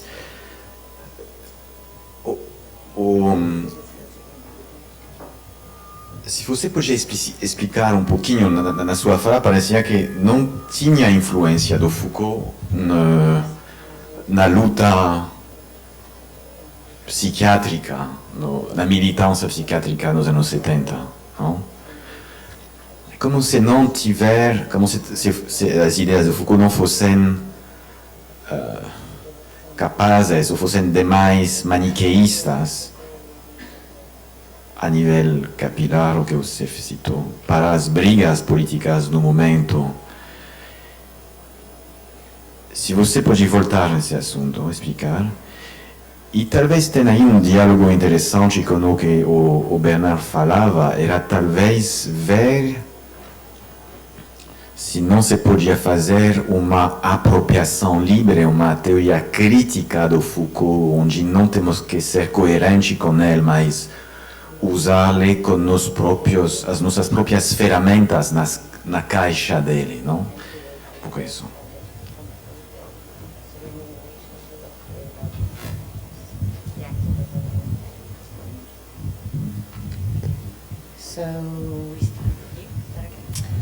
Okay, so I actually think that the first question that you're going to have something to say also, hopefully, about the relationship with Lacan, maybe. But so you both raise interesting, I mean, one of the most fascinating aspects is the way in which a writer and thinker like Foucault was willing to kind of explicitly engage Nietzsche or Marx in his texts, but was not explicitly engaging his contemporaries who he was in dialogue with. So whether it's for Lacan or whether it's for Derrida, with the exception of kind of like the direct answer to, you know, the critique in the essay on fire, but most of the time he was totally aware of what others were doing, and and was having a conversation with them that was kind of between the lines. So, you know, I've spent most of my time not really, not so much focused on Lacan, or his relationship to Lacan, or his relationship to Derrida, but more his relationship to Louis Althusser, particularly because I was editing the 1972 lectures, Penal Theories and Institutions, and the 1973 lectures, The Punitive Society, and right at that point, really those are written to Althusser in a way. And so what you see there, and so maybe, you know, so what you see there is that he's picking up he's silently, I mean, you wouldn't notice unless you knew exactly the vocabulary that Althusser was using. He's picking up tournures de phrases, turns of phrases that are kind of simultaneously a rejection of Althusser's model and his own proposition. So, for instance, he talks a lot about, instead of ideologico-theoretical, which was what Althusser was using in his text at that time. So Althusser had just written, you know, the ideological state apparatus notes in 70, 71. He was doing, you know, theoretico-political. Now, and you can see, and there's discussion of that in the course context in the Punitive Society. You can see that the way that he's phrasing it, it's really, this is like, no, I'm not buying your notion of ideology, right? I'm developing a notion of power knowledge, but it's in a silent dialogue with them. And so I think, you know, one of the most important things to do is precisely in order to think about the text as we use it, right, is to a piece of it is going to be to contextualize, to understand what the intervention was, because you can't understand the intervention if you don't understand that it was trying to position himself in a particular way in relationship to these other thinkers who were so important to him and so important to the discourse of the time. The punitive society, for instance, he has this little passage in a letter to Daniel Defer at about end of December 1972. The punitive society starts in January 73, where he says, I'm going to investigate the most kind of disregarded war, right? Not a class struggle, so not Marx, not Clausewitz, and not Hobbes, but civil war, okay? And for each one of those, so in other words, if I want to use this text as a way for myself to think about the present, I need to understand what all those signals are and what the relationship is to each one. You know, and the class struggle was a relationship to Althusser, I would argue, and E.P. Thompson, and notions of mob, the moral economy of the English mob. So, for instance, and it's fascinating. And again, it's fascinating when you look at the manuscripts. He will write something like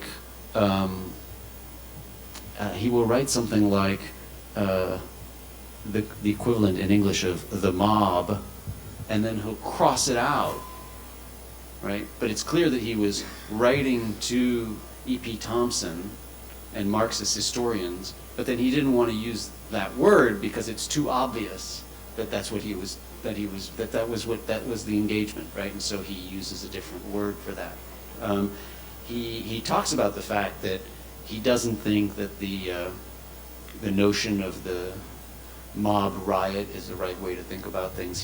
He's developing a theory of what he calls civil war, right? So it's at this time, 73, 75, that he's developing a matrix of civil war to understand social relations. Social relations for him at this time are modeled on civil war.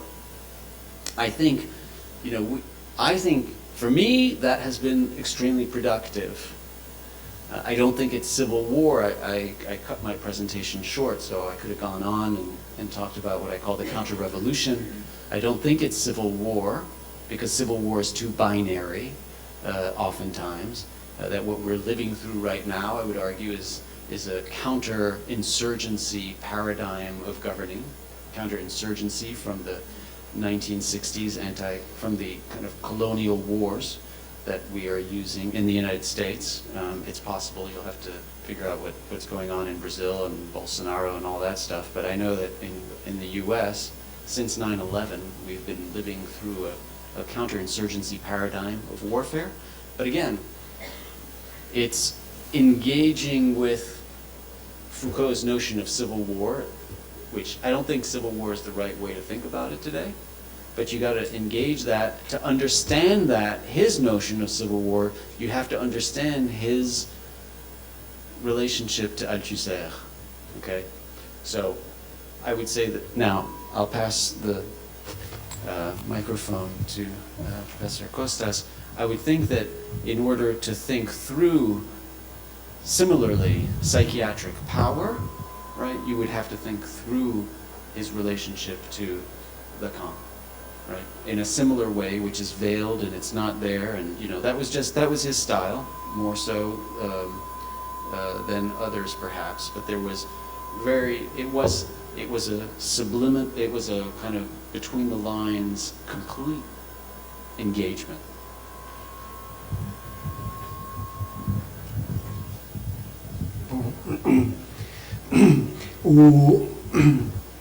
O Foucault, ele tinha uma relação muito tensa com a psicanálise, né? Certamente ele conheceu inclusive Lacan, porque ele trabalhou em um hospital com Bonafé, onde Lacan dava aula. E no início houve uma certa coincidência em pensamento, né? Para o pensamento lacaniano, inconsciente é uma sintaxe, que em si tem sua própria referência de apontamento, né? De testemunho de algo que seria um desejo, que não tem uma camada abaixo dele. Então, desde o início, a teoria lacaniana foi uma teoria que procurou desfazer a ideia do sentido, que haveria um sentido escondido que explicaria o sentido do sintoma, do ato falho, em suma da formação do inconsciente. Nesse momento em que o significante ele é expressivo por si, ele é performativo por si, sem remeter, digamos, a uma espécie de faceta obscura ou clandestina dele, que o analista poderia revelar, ele fica parecido com Foucault. Esse é o Foucault que, na leitura radical da fenomenologia, também acha que não existe conversão possível, né, daquilo que é a loucura, o mundo da loucura, em relação ao que seria o mundo da razão.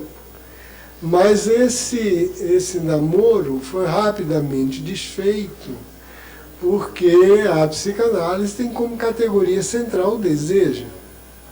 E Lacan já viu o desejo como produto do homem sujeitado ao dispositivo da sexualidade.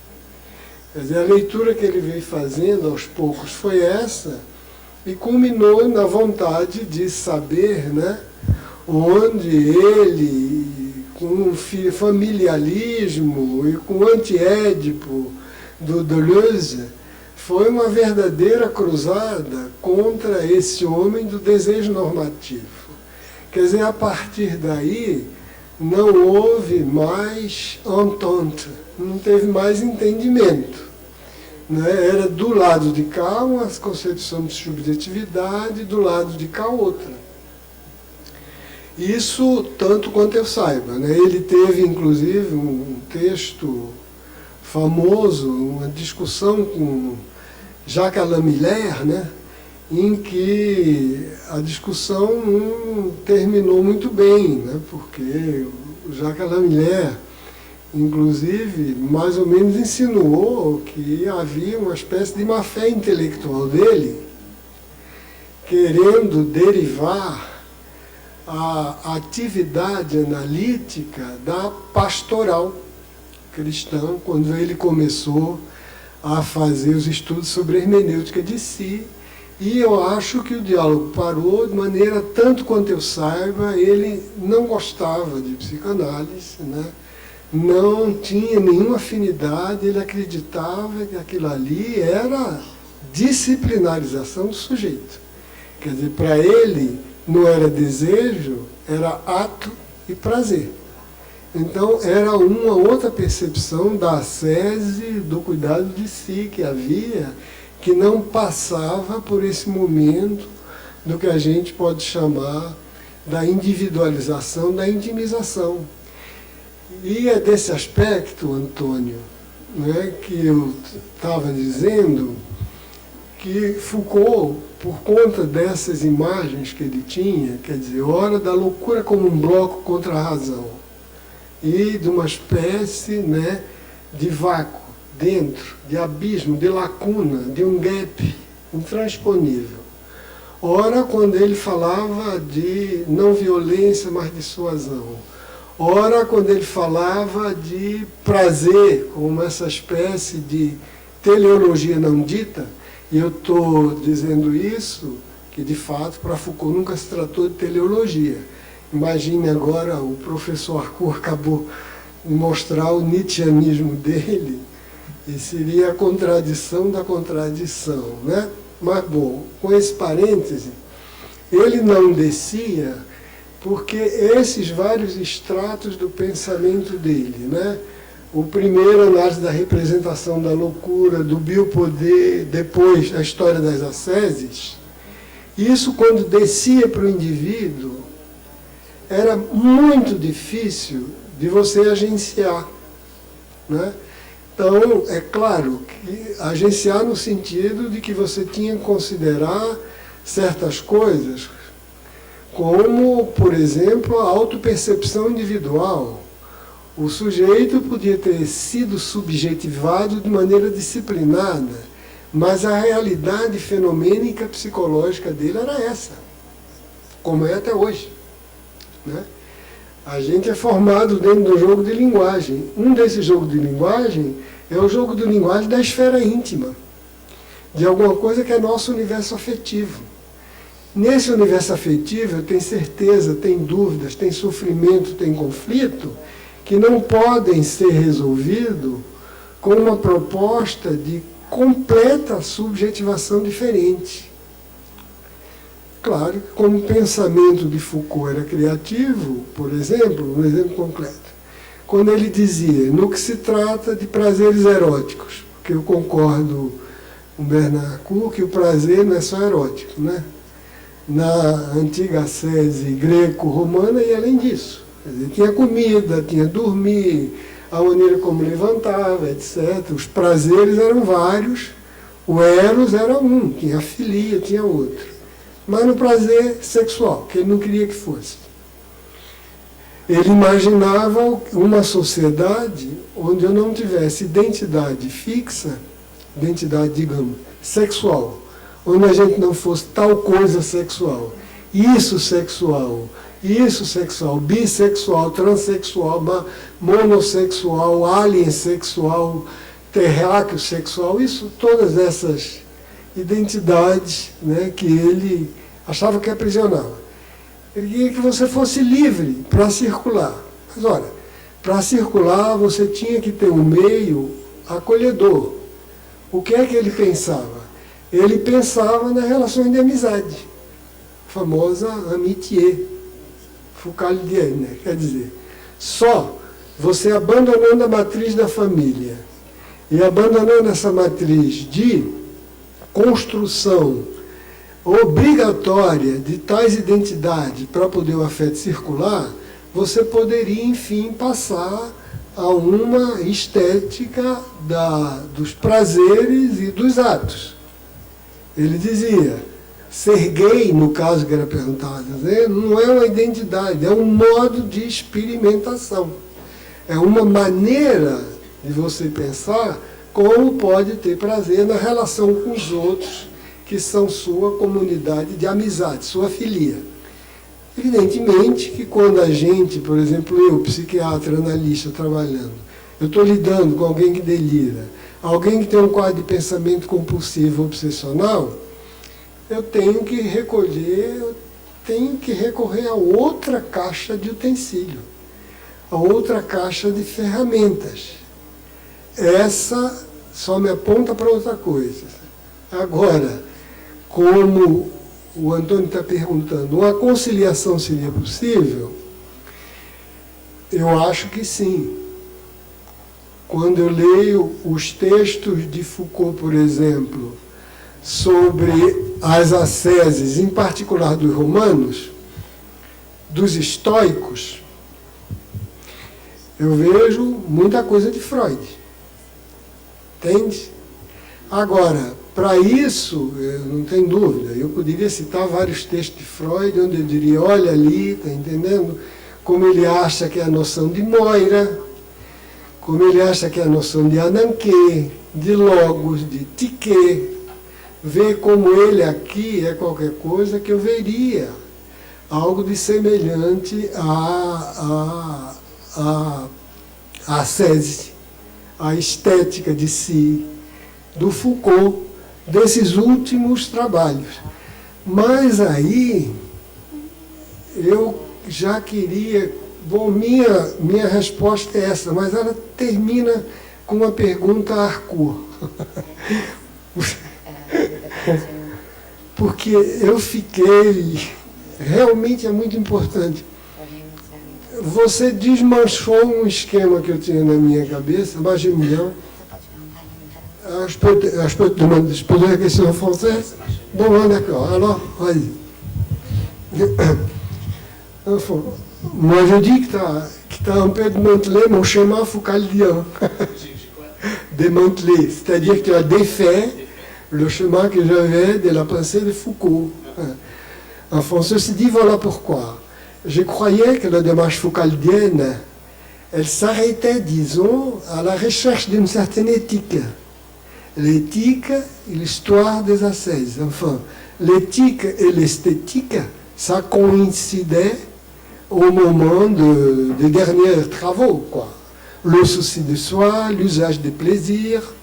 Je croyais que là, c'était une démarche éthique par rapport à, enfin, si tu veux, la préoccupation avec le pouvoir, la suggestion, la submission, la coercition. De ce côté-là, moi, je voyais une certaine autonomie stoïcienne, une certaine éthique de soi. Mais voilà que tu m'as surpris, tout en disant que lui, enfin le dernier Foucault, il recherche la vérité. Je croyais, enfin, j'ai compris ça, hein. Je ne sais pas si j'ai bien compris, moi je voudrais bien que tu m'élucides, parce que je croyais qu'alors là, ce serait revenir à un certain plateau que je croyais que lui, il l'avait laissé déjà. Hein. Je croyais que sa démarche, elle finissait avec la recherche d'une éthique qui n'était pas l'éthique chrétienne, enfin l'éthique de la culpabilité, du désir, etc. Cette éthique un peu libre, enfin des stoïciens, des épicuriens. Comme ça, moi j'étais un peu surpris, parce que s'il s'agit d'une éthique, moi je vois un point de contact assez proche avec la psychanalyse, selon moi, bien sûr. Je ne suis pas porte-parole de la psychanalyse, en tout cas, mais là où je vois quelque chose qui est très proche. Par contre, la vérité, moi j'étais un peu surpris. Hein. Je trouve que j'étais... Should I speak in French or in English? English? Okay. Okay. All right. I'll translate the question. Or you want to say it in Portuguese? Não, um minutinho. Eu estava perguntando para ele que ele me desnorteou um pouco, que eu achei muito bom, porque o meu Foucault tinha parado na ética e na ascese. Eu achava que a última etapa de Foucault era a busca do bem. Quer dizer, que ele via como, ao mesmo tempo, era a busca da beleza e do bom, nietzscheanamente coincidia no estoicismo, no epicurismo, naquele. Mas o Bernard trouxe outra visão, que me deixou surpreso e curioso, que ele, depois daquela visão dele, ele fala da liturgia, ou seja, da verdade, da aletheia, né? Qualquer coisa que teria a ver, o mal fazer e o bem dizer, as conferências de Louvain, que chamam de novo a atenção para a verdade. Aí eu fiquei curioso de saber o que é que ele tem sobre isso, se ele acha que é incompatível, o que eu entendi errado, na ética já estava a verdade, em suma. Foi isso. Okay.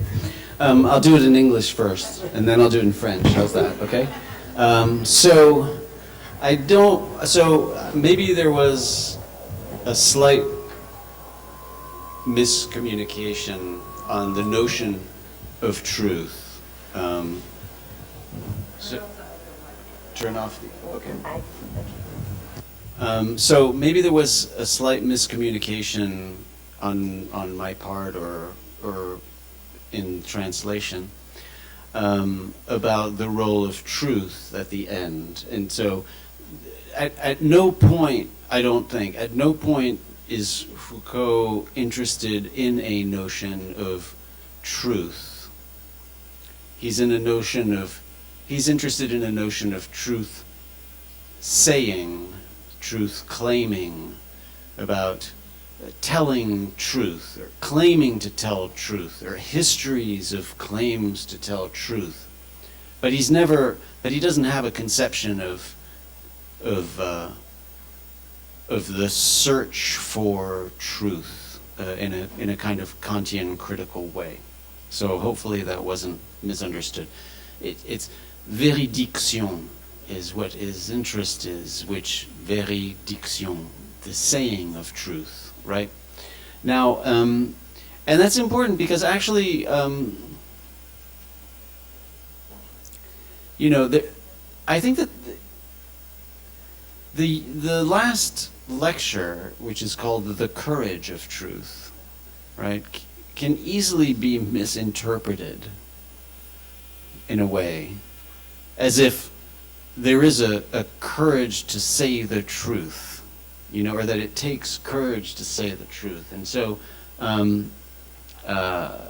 I think that title that had a slight element of, I would say, a slight element of irony to it. It wasn't about saying truth and courage of saying truth, but about forms of parrhesia, forms of truth-telling throughout history, as being as one of the most important ways in which we engage in political struggle. The best line, I think one of the best lines, and one that I always come back to, is the exegesis that he offers in the first lecture of Mal faire dire vrai, which is this little passage from Dumézil, from Servier sur la Fortune. It's in the, if Mal faire dire vrai is an incredible collection. And it's incredible because it covers the span. It starts with Homer, it does Sophocles, it does Oedipus, and then it goes all the way to 1977. So you get in one set of just 6 lectures the whole span, going through the whole Christian tradition as well as the pastoral tradition. So it's a beautiful text, but he starts it with one quote that he says this could be the exegesis for the whole lectures, and it's basically Dumézil saying, since time immemorial, the most powerful weapon humans have ever had is the claim to truth, right? It's this idea that, you know, it's that truth, the claim, being able to claim truth, is the most powerful weapon we have, you know? And I think he's right, and I think that's right. So it's not that there's a distinction between, he's not looking for truth. What he's studying is the way in which we use truth, claim truth. And I think that that's certainly right, you know? That's certainly right in the United States today, where Donald Trump, just to bring some relevance to it, right, claims to be the truth teller. He and his supporters believe that he is telling truth, that he's authentic, that when he speaks he's actually saying what he thinks and that what he thinks is true, right? And it's that power to claim truth, I think, that is one of the most powerful things around. Now that's just as an aside, so that I wanted to clear something that might have been a confusion. But your more important question, I think, was, shouldn't we, in a sense, be ending with the Foucault of the ethics, of the techniques of the self, of the care of the self? Isn't that where Foucault takes us? And a bit surprised of going back to the Foucault of power, and thinking about power. And so and that's a marvelous question, because we do have a tendency to periodize Foucault, right? I mean, the 60s were the period of knowledge, right? And the 70s were the period of power. And then the late 70s and the 80s until 84, when he passes away, was the period of ethics, and we tend to think of it that way. But I would say 2 things. The first is that if you read closely the Modifications chapter, which is the first section of the History of Sexuality 2, Volume 2, does anybody have it here? Anybody bring their History of Sexuality, Volume 2? The first section is called Modifications. You have it there, Modifications. And what he says there is he's explaining how, this is published in 1984, shortly before his death, right? And he's explaining how he had to design the whole set of lectures on the history of sexuality, right? Because you'll recall, Volume 1 of History of Sexuality is 1976, right? And on the back of Volume 1 of History of Sexuality, he writes, there are going to be 6 volumes to the history of sexuality, and he spells them out. He gives the name for each volume. And by the way, soon you'll see some of the manuscripts of some of those volumes that they will be published. But he never publishes those, right? He never does what he says he's going to do. He never publishes volume 2, 3, 4, 5, 6 as originally marked on the back of the cover. Instead, 8 years later, in 84, just before he passes away, he issues volume 2 and 3, and he explains why he couldn't do what he said he was going to do, and why it took him 8 years, and why instead he's got, you know, Care of the Self and des usages, plaisir, right? And what he says is, you know, in 76, I had understood pretty well knowledge, and I had understood pretty well power. And he's got actually 1, 2, 3. It's about 3 pages in. It's modifications. It's in Spanish. Okay, it's not going to help me that much, but maybe. Okay, but he's got it. It's like 1. I kind of understood. I kind of had knowledge down pretty well, and 2. I kind of had power down, but 3. I didn't have subject. I didn't have the subject down. I didn't have subjectivity down. I didn't have that 3rd piece, and so therefore I had to do, he writes, a history of the desiring subject, which is something that you spoke about. I had to do the history of the desiring subject, and it was as I did the history of the desiring subject that I understood that the important role of subjectivity, assujettissement, subjectivation, right? Which is this work that he does in the cours au Collège de France, l'herméneutique du sujet, right? And subjectivité et vérité, and le gouvernement de soi et des autres, right? It's all about kind of understanding how we become subjects, and the process of subjectivation. And he says, I needed to understand that, and it was in that process that I needed to return to the pastoral, and then I needed to return to the Christians, and I needed to return even further back to the Stoics. And so that's what we get in volumes 2 and 3, which is the Ancients. Of course, volume 4 was just published. So again, the manuscript was, when he passed away, there was a complete manuscript that wasn't published, but you know volume 4 has just been published and edited in French, Les Aveux de la Chair, so you get the Christian part there. But what he was doing there was trying to figure out how our subjectivity, or how their subjectivity at the time, was constructed through the Stoics, care of self, examination of conscience, all these different forms and techniques of the self. And of course that is what we now call, or what we used to call, the ethics, right, which was this later, the end period, 79 to 84. But my hypothesis, and I read this in the modifications section, my hypothesis is that where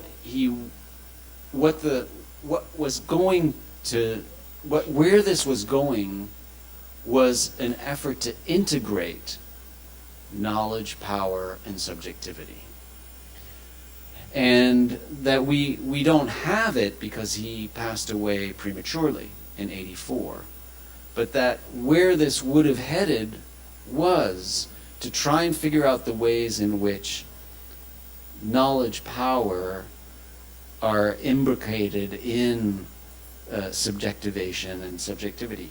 which of course he does, and he touches on in some of the lectures, where you get a good sense that it's like, how do we implicate ourselves in domination? But that's what would have come if he hadn't, if his life hadn't been cut short, in a sense.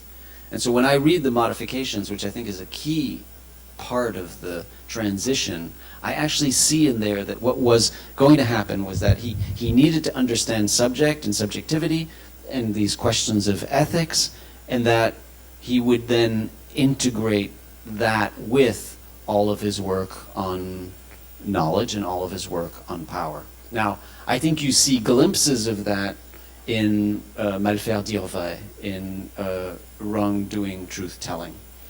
Because the story there, should I shut up? Am I talking too much? No? Okay.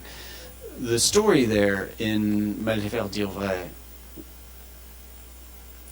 if you take Homer, if you take the first lecture, which is Homer, book 23, the chariot race between Antilochus and Menelaus, right? And you know the story from Homer. There are 5 heroes who do a chariot race in honor of Patrocle, and there 2 of them are semi-gods, so they've got their own problems because their gods are, Athena is like ripping one's horses apart, and so they've got, but what matters is Antilochus and Menelaus, and Menelaus is a senior hero. As you recall, Antilochus was a very young hero, but they had both fought for Achilles. And basically, as they're going around the pillar at some point, they're neck to neck with their horses and their chariots, and Menelaus, the senior hero, turns to Antilochus and says, "Look, slow your horses down. We can't both get around this borne. We're not going to both get around the post. And, you know, I go first." And Antilochus is like, "What are you talking about? No way. You know, I'm not slowing down my horse." It's like, "Screw you." So basically he goes on, Menelaus slows his horse, and Antilochus gets in finishing position before Menelaus. Antilochus comes in before, and when Achilles is giving out the prizes, he says, you know, and the second one goes to Menelaus. There's other stuff going on, and then Antilochus gets up and says, "Wait a minute. I came in second. I get the second prize," which was a mare or something. And at that point, there's a dispute, right? There's a legal dispute, actually, as to who came in second, right? And at that point, Menelaus turns to Antilochus and says, "Oh, really? You think you're better than me? Okay, well, swear to Zeus that you're stronger than I am and better than I am." And at that point, Antilochus, who's a young man, realizes, of course, that if he swears to Zeus, that's going to be the end. There'll be a bolt coming down, because in the hierarchy of Greek society at the time, Menelaus was a senior hero and he was just a junior hero. So of course he's not stronger and he's not better. He's not a better hero. He's not. He couldn't swear to Zeus. And so at that point he kind of says, "Oh, you know, my youth fooled me." Right? It's like, you are stronger. You are better. You get the prize. Right? Now, and Foucault does a marvelous interpretation of that. In part, Truth and Juridical Forms. There's a witness who actually saw who came first. They don't ask the witness. Don't ask the witness. It has nothing to do with an investigation of what happened, right? What you do is you ask for a sermon, right? That's how truth is determined. So you swear to Zeus. If you can't swear to Zeus, then you've avowed, and he does a quasi-avowal there. Now, what is Foucault trying to show there, I think, is that Antilochus, through his own assujettissement, through his own subjectivity, right, is re-establishing a social order, re-establishing power relations, in fact, re-establishing the Greek order of who's heroes and seniority, and seniority, which is relations of power, right? And I think that's the perfect illustration of where all this work would have gone, I think, and the way in which the ethical, the way in which the subjectivity, the third dimension, knowledge, power, subject, would have been reincorporated into the knowledge power framework. Could have been reincorporated into the knowledge power framework. Because there it was a pure question of assujettissement, of subjectivity, of Antilochus understanding that it was his youth that had fooled him, qu'il a trompé. C'était sa jeunesse qu'il a trompé, right? And reestablishing a political order, a political hierarchy, where the heroes are placed in a certain order, and knowledge, right? Knowledge of that hierarchy. In fact, when Antilochus does that, he's even reestablishing it even in a more strong way, right? Because if Menelaus had forced him, or if Achilles had forced him and simply said, no, you know, you're just a delinquent youth, and we're not going to let you have that second prize, probably that would have been more of a challenge to the social order. But in fact, Antilochus internalizes the social order himself. He says, my youth fooled me, right? And it reestablishes the social order even in a stronger way than it was before, I would argue. I think that's the kind of work that brings it all together in a way and leaves you not necessarily with a Foucault at the end. Well, but here again, there is no Foucault, so it doesn't matter. But I mean, but it leaves me, right, with a tool to find a way to reintegrate all of the subjectivity work at the end with the power work that I think is so important, right? Because I'm a political militant person. I don't do this just for out of intellectual interest. So for me, there has to be something political that I can hold on to here.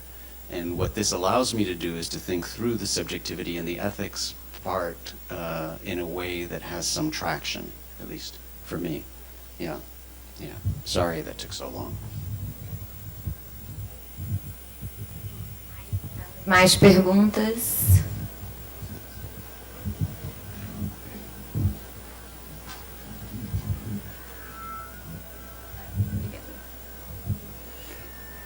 Oi, todo mundo. Eu acho que eu vou fazer uma pergunta em inglês direto, para você não precisar traduzir. Hi, my question is to Bernard. My name is Mariana. I'm kind of an outsider here because I'm not from psychology or psychoanalysis, anything like that. I have a background in architecture. So I first came to know Foucault through the Panopticon. And it was really interesting to me because it felt like knowing or seeing something that was an outside force imposing surveillance or power or whatever, seemed to me that architecture could respond or could fight this. But recently I came across this German, actually South Korean German philosopher called, I don't know if this is the way you pronounce it, but maybe you know it, Byung-Chul Han, who wrote the Transparency Society and the Burnout Society, and I'm sure.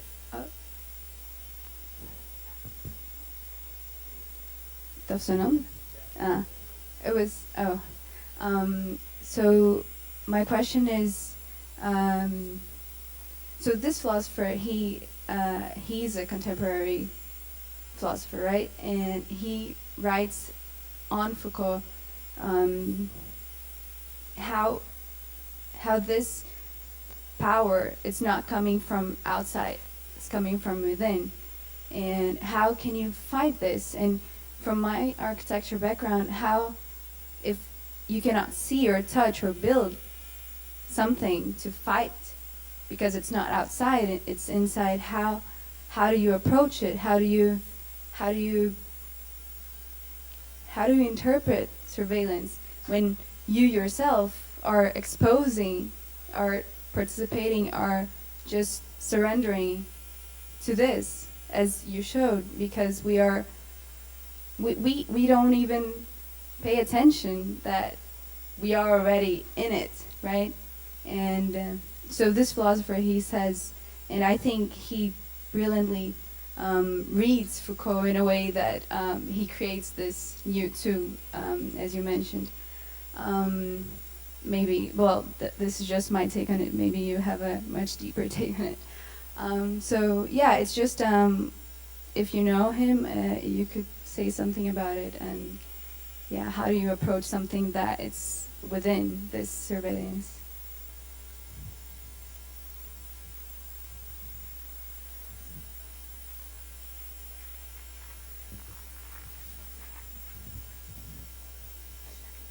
Eu acho que eu vou na mesma linha da colega e fazer logo a pergunta em inglês. So, Professor Bernard, I actually have tons of questions because I'm very interested in, especially in the punitive society, and I do not have access to theories and institutions because it was in French. I must learn French at some point to understand Foucault, I know, but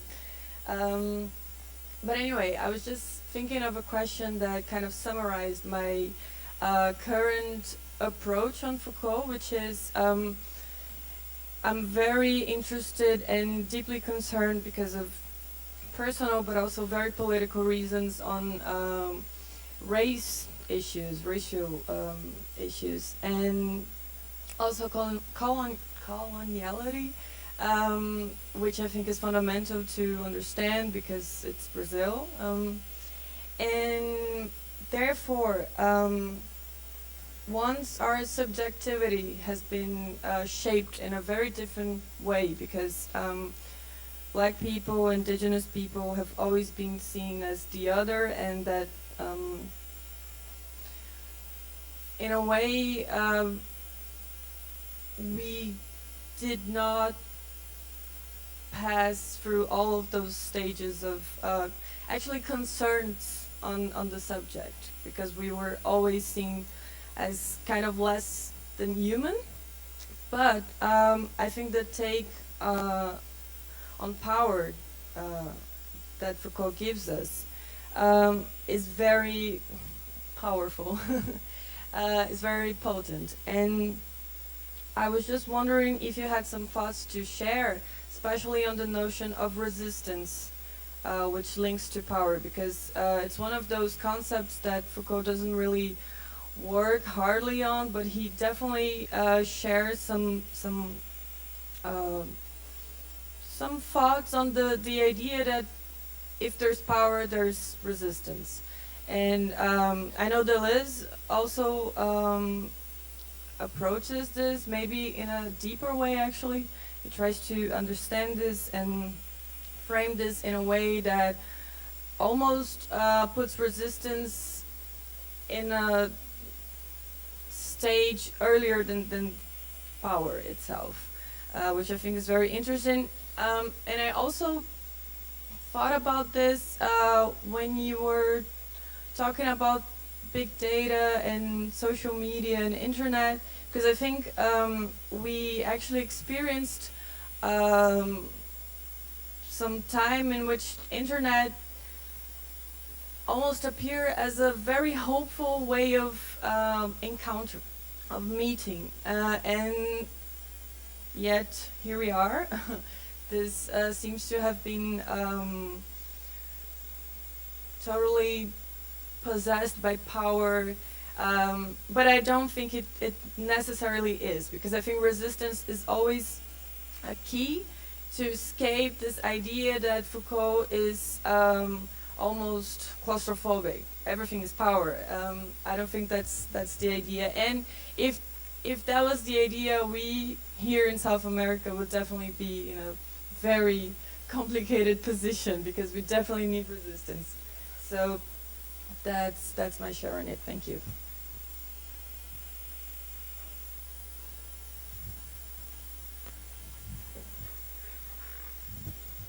Bom, meu nome é Mariana, acho que eu vou um pouco na linha das duas perguntas anteriores. A pergunta é para os dois professores.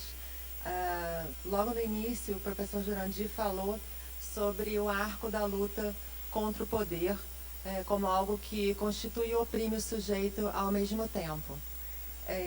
E a minha pergunta é, como vocês, então, conseguem enxergar esse arco nessa nossa sociedade de constante fornecimento de dados, em que medida, né, constitui, em que medida oprime e como a gente integra essa variável do conhecimento, como o professor Harcourt falava agora há pouco. Então, em que medida, então, a gente pode olhar para esse arco de luta contra o poder nessa nossa sociedade de dados e como a gente inclui essa última variável, essa última perna do conhecimento, como o professor Harcourt falava há pouco.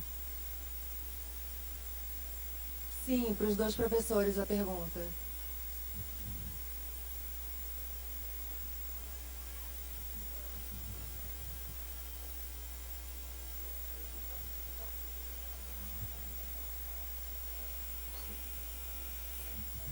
Vamos nas 3 e depois tem outra rodada. Fazemos tudo? Ok, 4. Desculpe.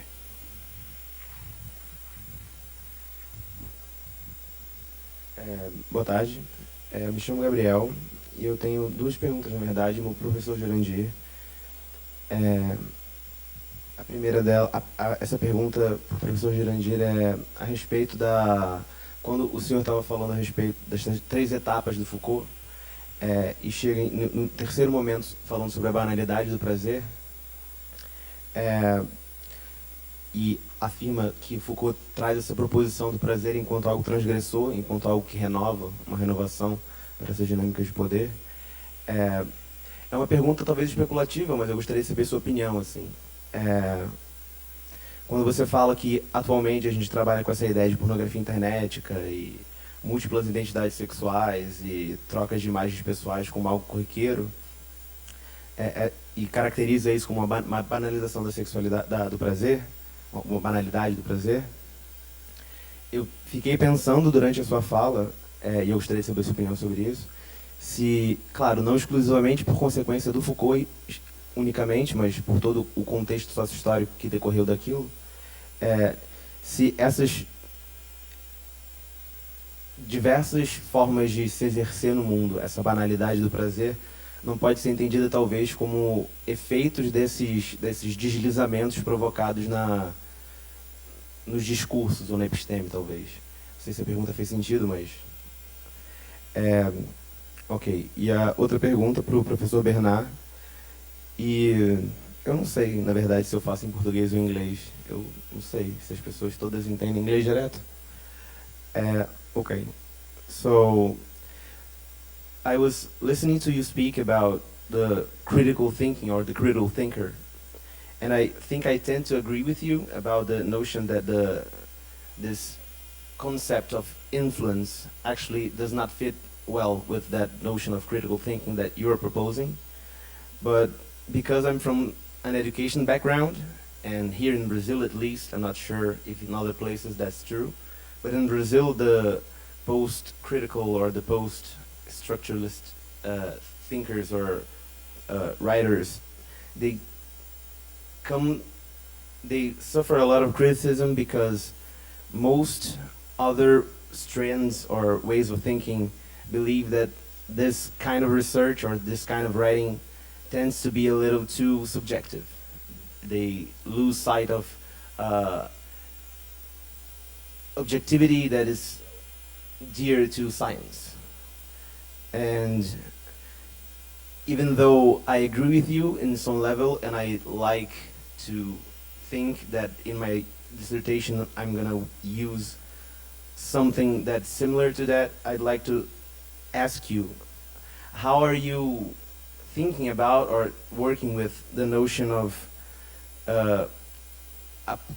creating new tools as a political, not agenda, but to serve your own political goals, while at the same time maintaining the methodological, what's the word? Methodological structure, or that allows you to retain your ability to speak truth inside a scientific society. Thank you.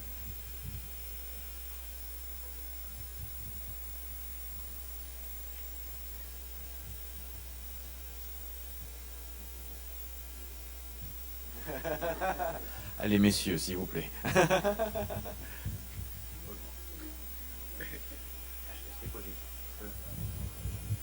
Bom, então, rapidinho, a questão que você falou sobre como atualmente perceber o impacto, o eco desses novos modos, né, de comunicação pelas redes sociais, né, na subjetividade, eu não sei.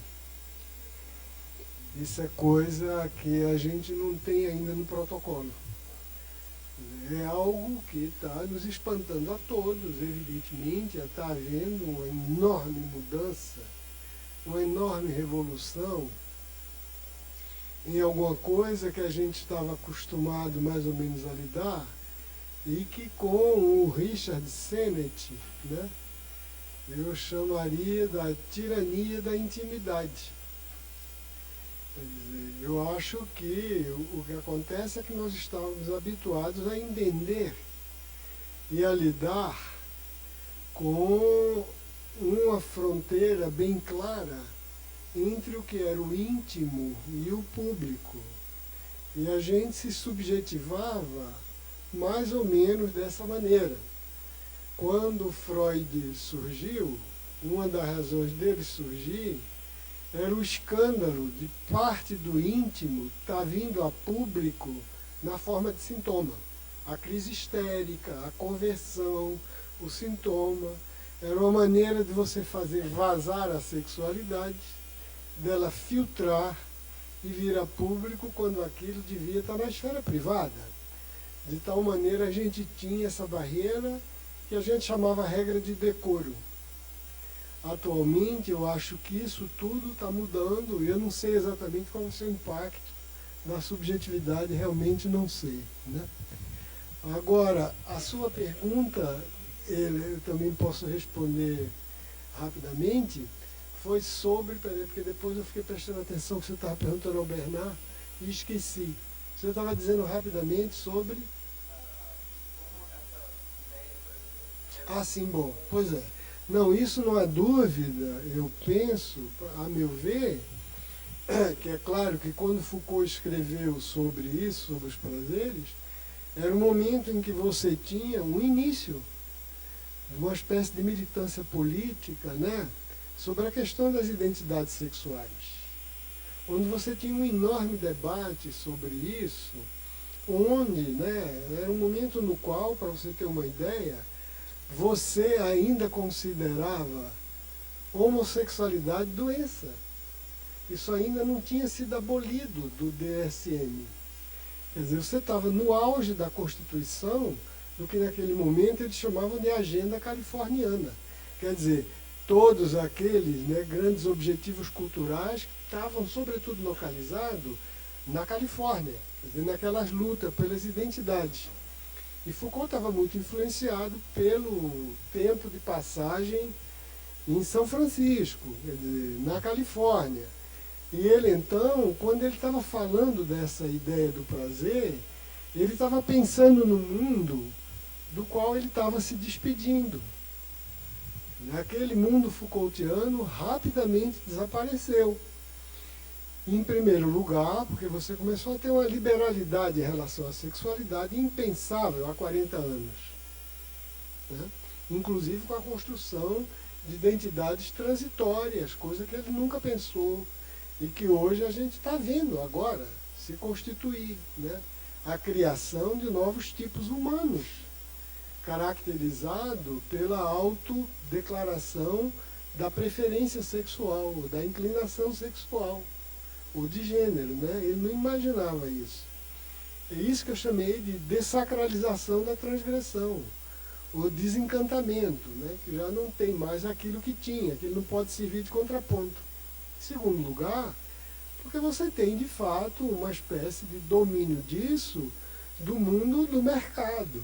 Quer dizer, o mundo do mercado está, digamos, na organização da distribuição do que se chama de pornografia, né? Do que se chama, no caso de comércio, da droga que dá prazer, e na própria redescrição de uma série de coisas que eram da ordem do dever e que pouco a pouco vem se tornando da ordem do prazer, por exemplo, como as sedes espirituais. Você tinha compromissos éticos e espirituais de fazer qualquer coisa. Pouco importa se fosse agradável ou não. Nós chegamos no momento em que agora eu tenho a crença espiritual que eu prefiro que me dá prazer, que me realiza pessoalmente. É essa economia do prazer que eu estava dizendo que era completamente diferente.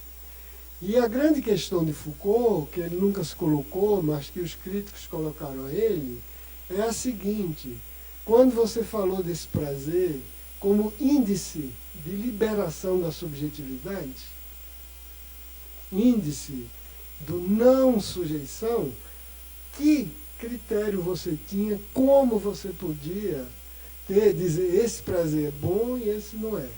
Esse prazer é o verdadeiro prazer da liberdade ou não é? É claro que ele sempre tirou o corpo fora e disse, não se trata disso. Tudo isso é experiência, tudo isso é risco. Mas, na verdade, é qualquer coisa que se coloca, né? Hoje em dia, é qualquer coisa que é liberador, é qualquer coisa que nos aparece como algo indo na direção da emancipação humana, ou não, a maneira como o reino dos prazeres se articulou. Quer dizer que isso tem variações individuais, né? Porque, bom, quando você pensa na pornografia, diga-se de passagem, eu tenho uma visão muito particular da pornografia, né? A minha definição de pornografia é de Woody Allen. Perguntaram a ele o que é pornografia e ele respondeu, pornografia é a sexualidade do outro. Então, eu realmente estou usando isso porque é o termo corrente, né? Tirando, evidentemente, violação dos mais frágeis, dos não consentientes, o restante realmente é questão de acordo no uso de palavras. Mas isso aí a gente vê que não tem nada, é o site mais visitado. É a ideia de que o exercício do prazer solitário está ao alcance de cada um, se tornou uma forma quase hegemônica para milhões e milhões de pessoas. Esse prazer é libertário? Esse prazer é alguma coisa que a gente pode incluir na pauta daquilo que ressubjetiva de modo transgressor e que contesta as identidades sujeitadas? É essa questão que eu levanto.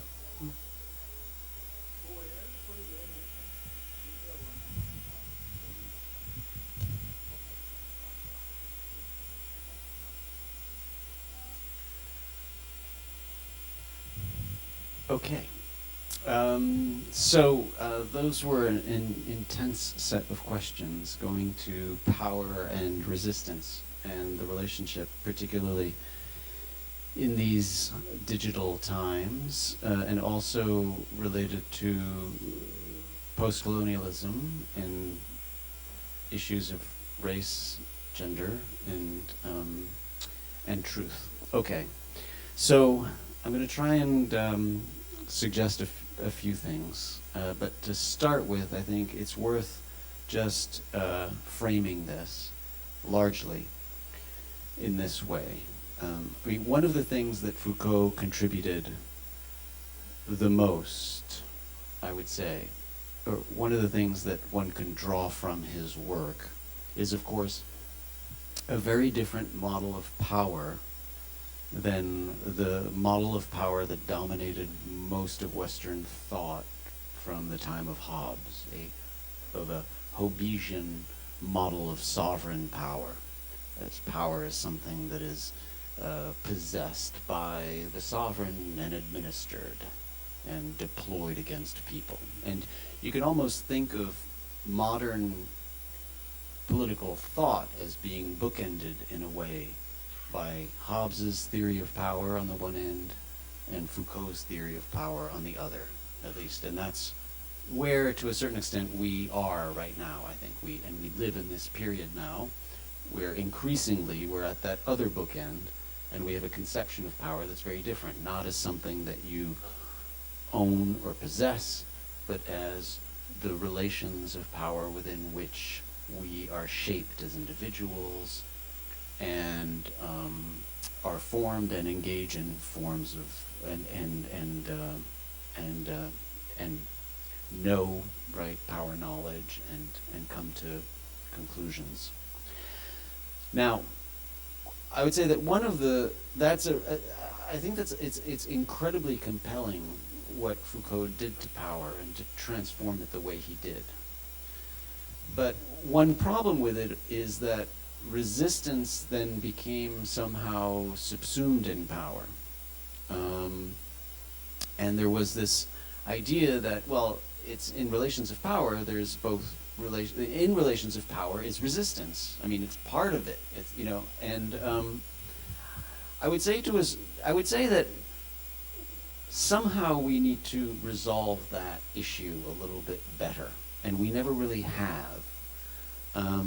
We talk about la conduite des conduites, so even when you go towards governmentality, and the later 1970s, you have conduite des conduites, but then you have, you know, contre-conduite. So you have conduite des conduites, you know, conducting people's conduct, and then, but you also have contre-conduite, which is counter-conduct, and those are always woven together. It's power and resistance, conducting and counter-conduct, and one of the things I feel today very much is that the model of power has been extremely helpful, but that this particular problem, that somehow resistance is in there already, has been unsatisfactory to me somehow, and I need something more.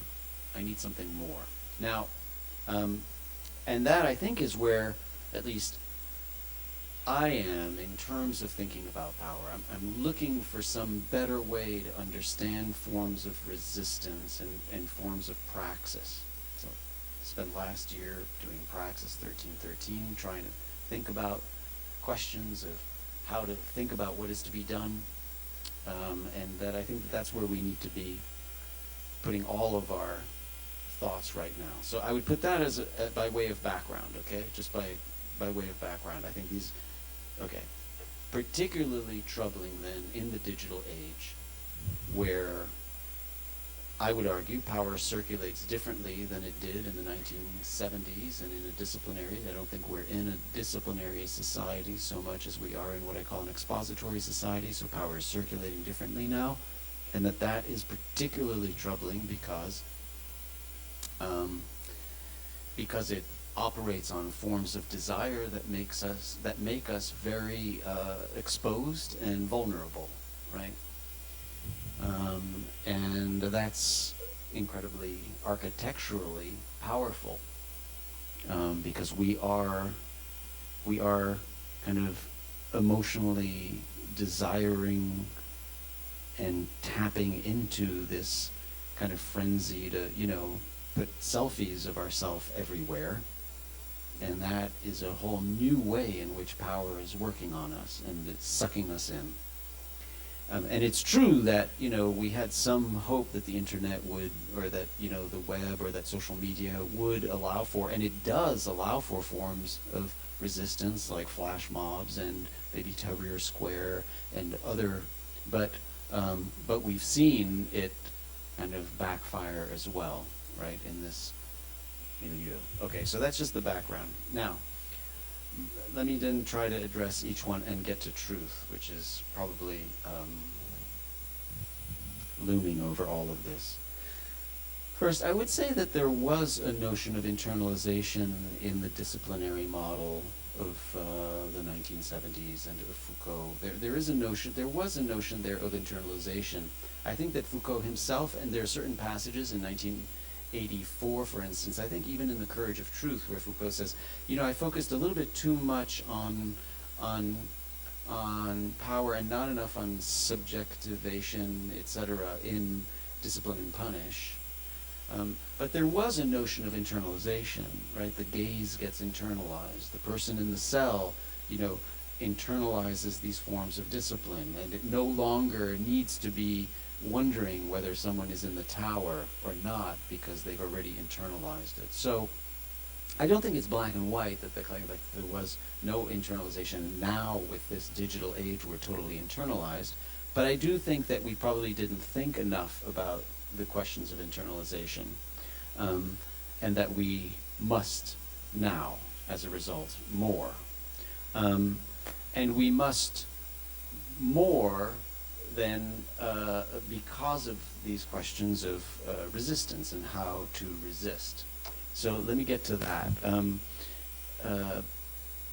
On just a footnote on kind of post-colonialism and questions of race. So Foucault did not spend as much time as he should have. He did have an important discussion in, you know, Society Must Be Defended about race war, and that forms a kind of a part of his thinking. One could in some way one could think of the way he was thinking as there used to be class war, right, and then there was race war in the 19th century, and then later there is a war over modes of life, which is where he ends up, I think, where we are today, really, in combating over ways of living. That would be the area to go. Of course, someone like Edward Said in Orientalism really picks up on power knowledge. It's as if it's kind of in direct continuity with Discipline and Punish. It's published in '78, so it's published 3 years later. It's clear that there are passages in there where it's a clear in conversation with Discipline and Punish, and where he does address much better these issues of colonialism. But again, where does that leave us in terms of resistance? What I would say is this, and this in part this goes to the third question, which has to do with the data and whatnot.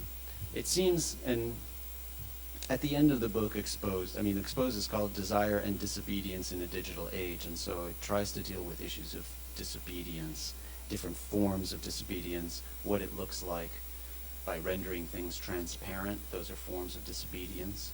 Assange is a form of disobedience where it's trying to render something transparent that is otherwise digitally protected, right? There are other ways in which some people engage in forms of disobedience to try and protect themselves through private servers or using something like Diaspora instead of Facebook, etc. So there are like different techniques, but overall I would say that the biggest question about big data right now in terms of resistance is control over the data. And I think that is where the struggle is right now. I think people are willing to expose themselves but want to be able to control the limits of that exposure. So they want to be able to put a selfie up for their friends, but not for their insurance company, right? And it's that difference, it's that question of like controlling who gets to see it. And it's almost as if we thought in the analog age, before the digital age, we thought that we had that under control. We understood it, kind of. We knew that if we sent a picture of ourselves to a few people, it wouldn't get forwarded like an email, right? How much, like emails that get forwarded, right? Bad news. That's because it's so easy to forward at this point. It's so easy to disseminate. It's so easy to push out. And what we've lost in some sense, I think, which is where where the struggle is on control of the data, more so than exposing it. I think we're comfortable. I mean, I think we're comfortable giving the information to Amazon or, you know, airline companies or Google even, but we're not comfortable with what then happens to it, or how easily it gets disseminated, or who else gets it. And on the question of control, I think that ultimately there are going to have to be some inventive ways of engaging in resistance there. Perhaps it would mean changing completely the property structure of data, which right now we don't really have any property interest in our own data. But it might be through reimagining a property interest in data, or turning it into a common good that has certain regulations. So, I mean, if you don't want to, which obviously seems like we might not want to go in a neoliberal direction, so maybe a common scheme of ownership of data, of big data, that allows us to regulate how it gets disseminated, right? Who gets access to it and who doesn't. So those are things I think we need to think about. And it's exactly here that I think that we need to be in some way deploying the work of others on the common. You know, Hart and Negri have great stuff on the common. It's worth looking there, even if you don't adopt it entirely, and even if you're not influenced by it, there's something there that's probably worth figuring out. Laval and Dardot are doing a lot on the common as well, so there are probably resources out there to think about it as a form of resistance. Okay. Now, all of this raises the question of objectivity and truth, which is probably one of the greatest problems. So this idea that you're attracted to a lot of this way of thinking, but ultimately worried that it's not going to give you a way to speak truth within the scientific community or something, or to make claims to objectivity. And here I would say that ultimately I think you probably need to resolve for yourself your relationship to truth, your epistemic relationship to truth, and whether or not you are willing to either, whether you buy into a notion of truth that could apply to politics, or that could apply to morality, or not, as a first stage.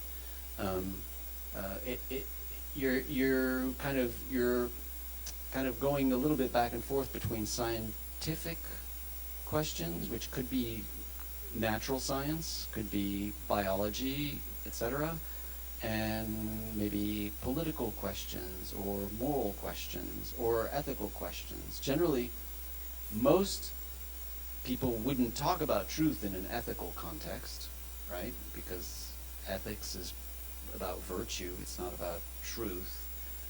I would argue that one shouldn't really be talking about truth in a moral context or in a political context. One can talk about what people agree about, but it seems that, I mean, if I had to place that truth term somewhere, I would limit it probably to just ontological things being true. I think you're out there talking to me, and you're not just a figment of my imagination. So I think that there are, I think this is a table, and I think this is a room. I think those things are true ontologically, but that notion of truth probably does not apply to a political claim. It doesn't apply to a political claim. So ultimately, I think that you have to decide where you're willing to think that truth applies, and if it doesn't apply to politics, say, if it doesn't apply to political claims, then I think you have to be willing to say that and hold on to it. I was asked just 2 months ago to contribute an essay to Nomos, which is the philosophy, political science, and law journal in the US, and the topic was truth, which is, that's kind of a big topic. So I spent a lot of time, and I put a paper on SSRN about scoundrels who claim truth when they shouldn't be. It's kind of, I think it's the last refuge of scoundrels when they claim truth in a political context, because political context is not about truth. It's about people agreeing on something. It's about trying to make claims to legitimacy, claims to validity, but it's really not claims to truth.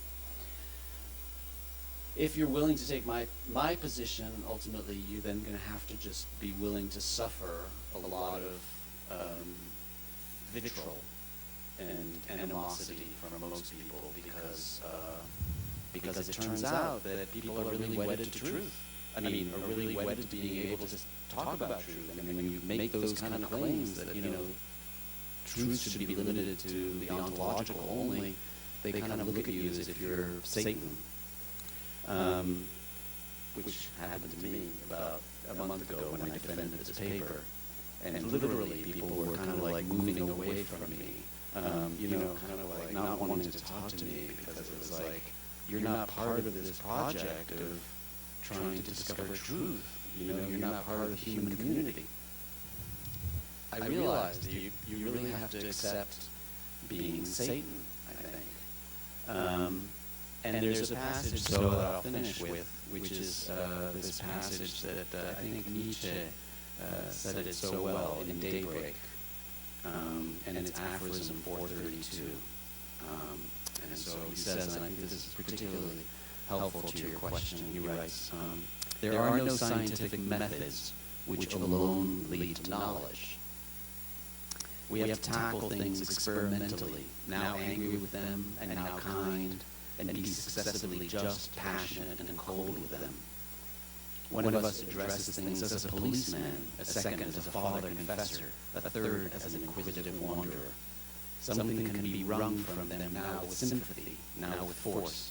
Reverence for their secrets will take one person forward. Indiscretion and roguishness will reveal their secrets. We investigators, he says, and this is the line, we investigators, like all discoverers, seafarers, adventurers, are of an audacious morality, and we must reconcile ourselves to being considered, on the whole, evil.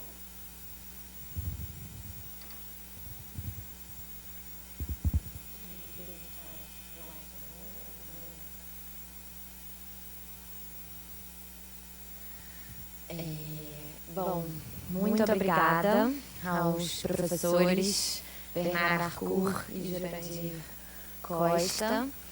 Obrigada a todos e todas que ficaram aqui até o final. Antes da gente efetivamente encerrar, eu queria fazer uma breve divulgação de uma outra mesa que a gente vai ter amanhã, às 11 horas, aqui na PUC, intitulada Prisões, Educação e Sistemas de Justiça, Brasil e Estados Unidos. Uma mesa composta por 5 mulheres, dentre elas a Mia Ruiter está aqui presente hoje, a Elaine Barbosa do Instituto Nelson Mandela, de Columbia, da Columbia University, da Hyman Center for the Humanities at Columbia University, a Elaine Barbosa do Instituto Nelson Mandela, Maria Valquíria da UFRJ, Pamela Passos do Instituto Federal de Tecnologia do Rio de Janeiro e Sandra Regina da Associação Elas Existem. Então, são todos convidados, tem cartazes pela universidade. Acontece amanhã às 11 na sala 501, no edifício Leme. Muito obrigada aos professores. Thank you very much.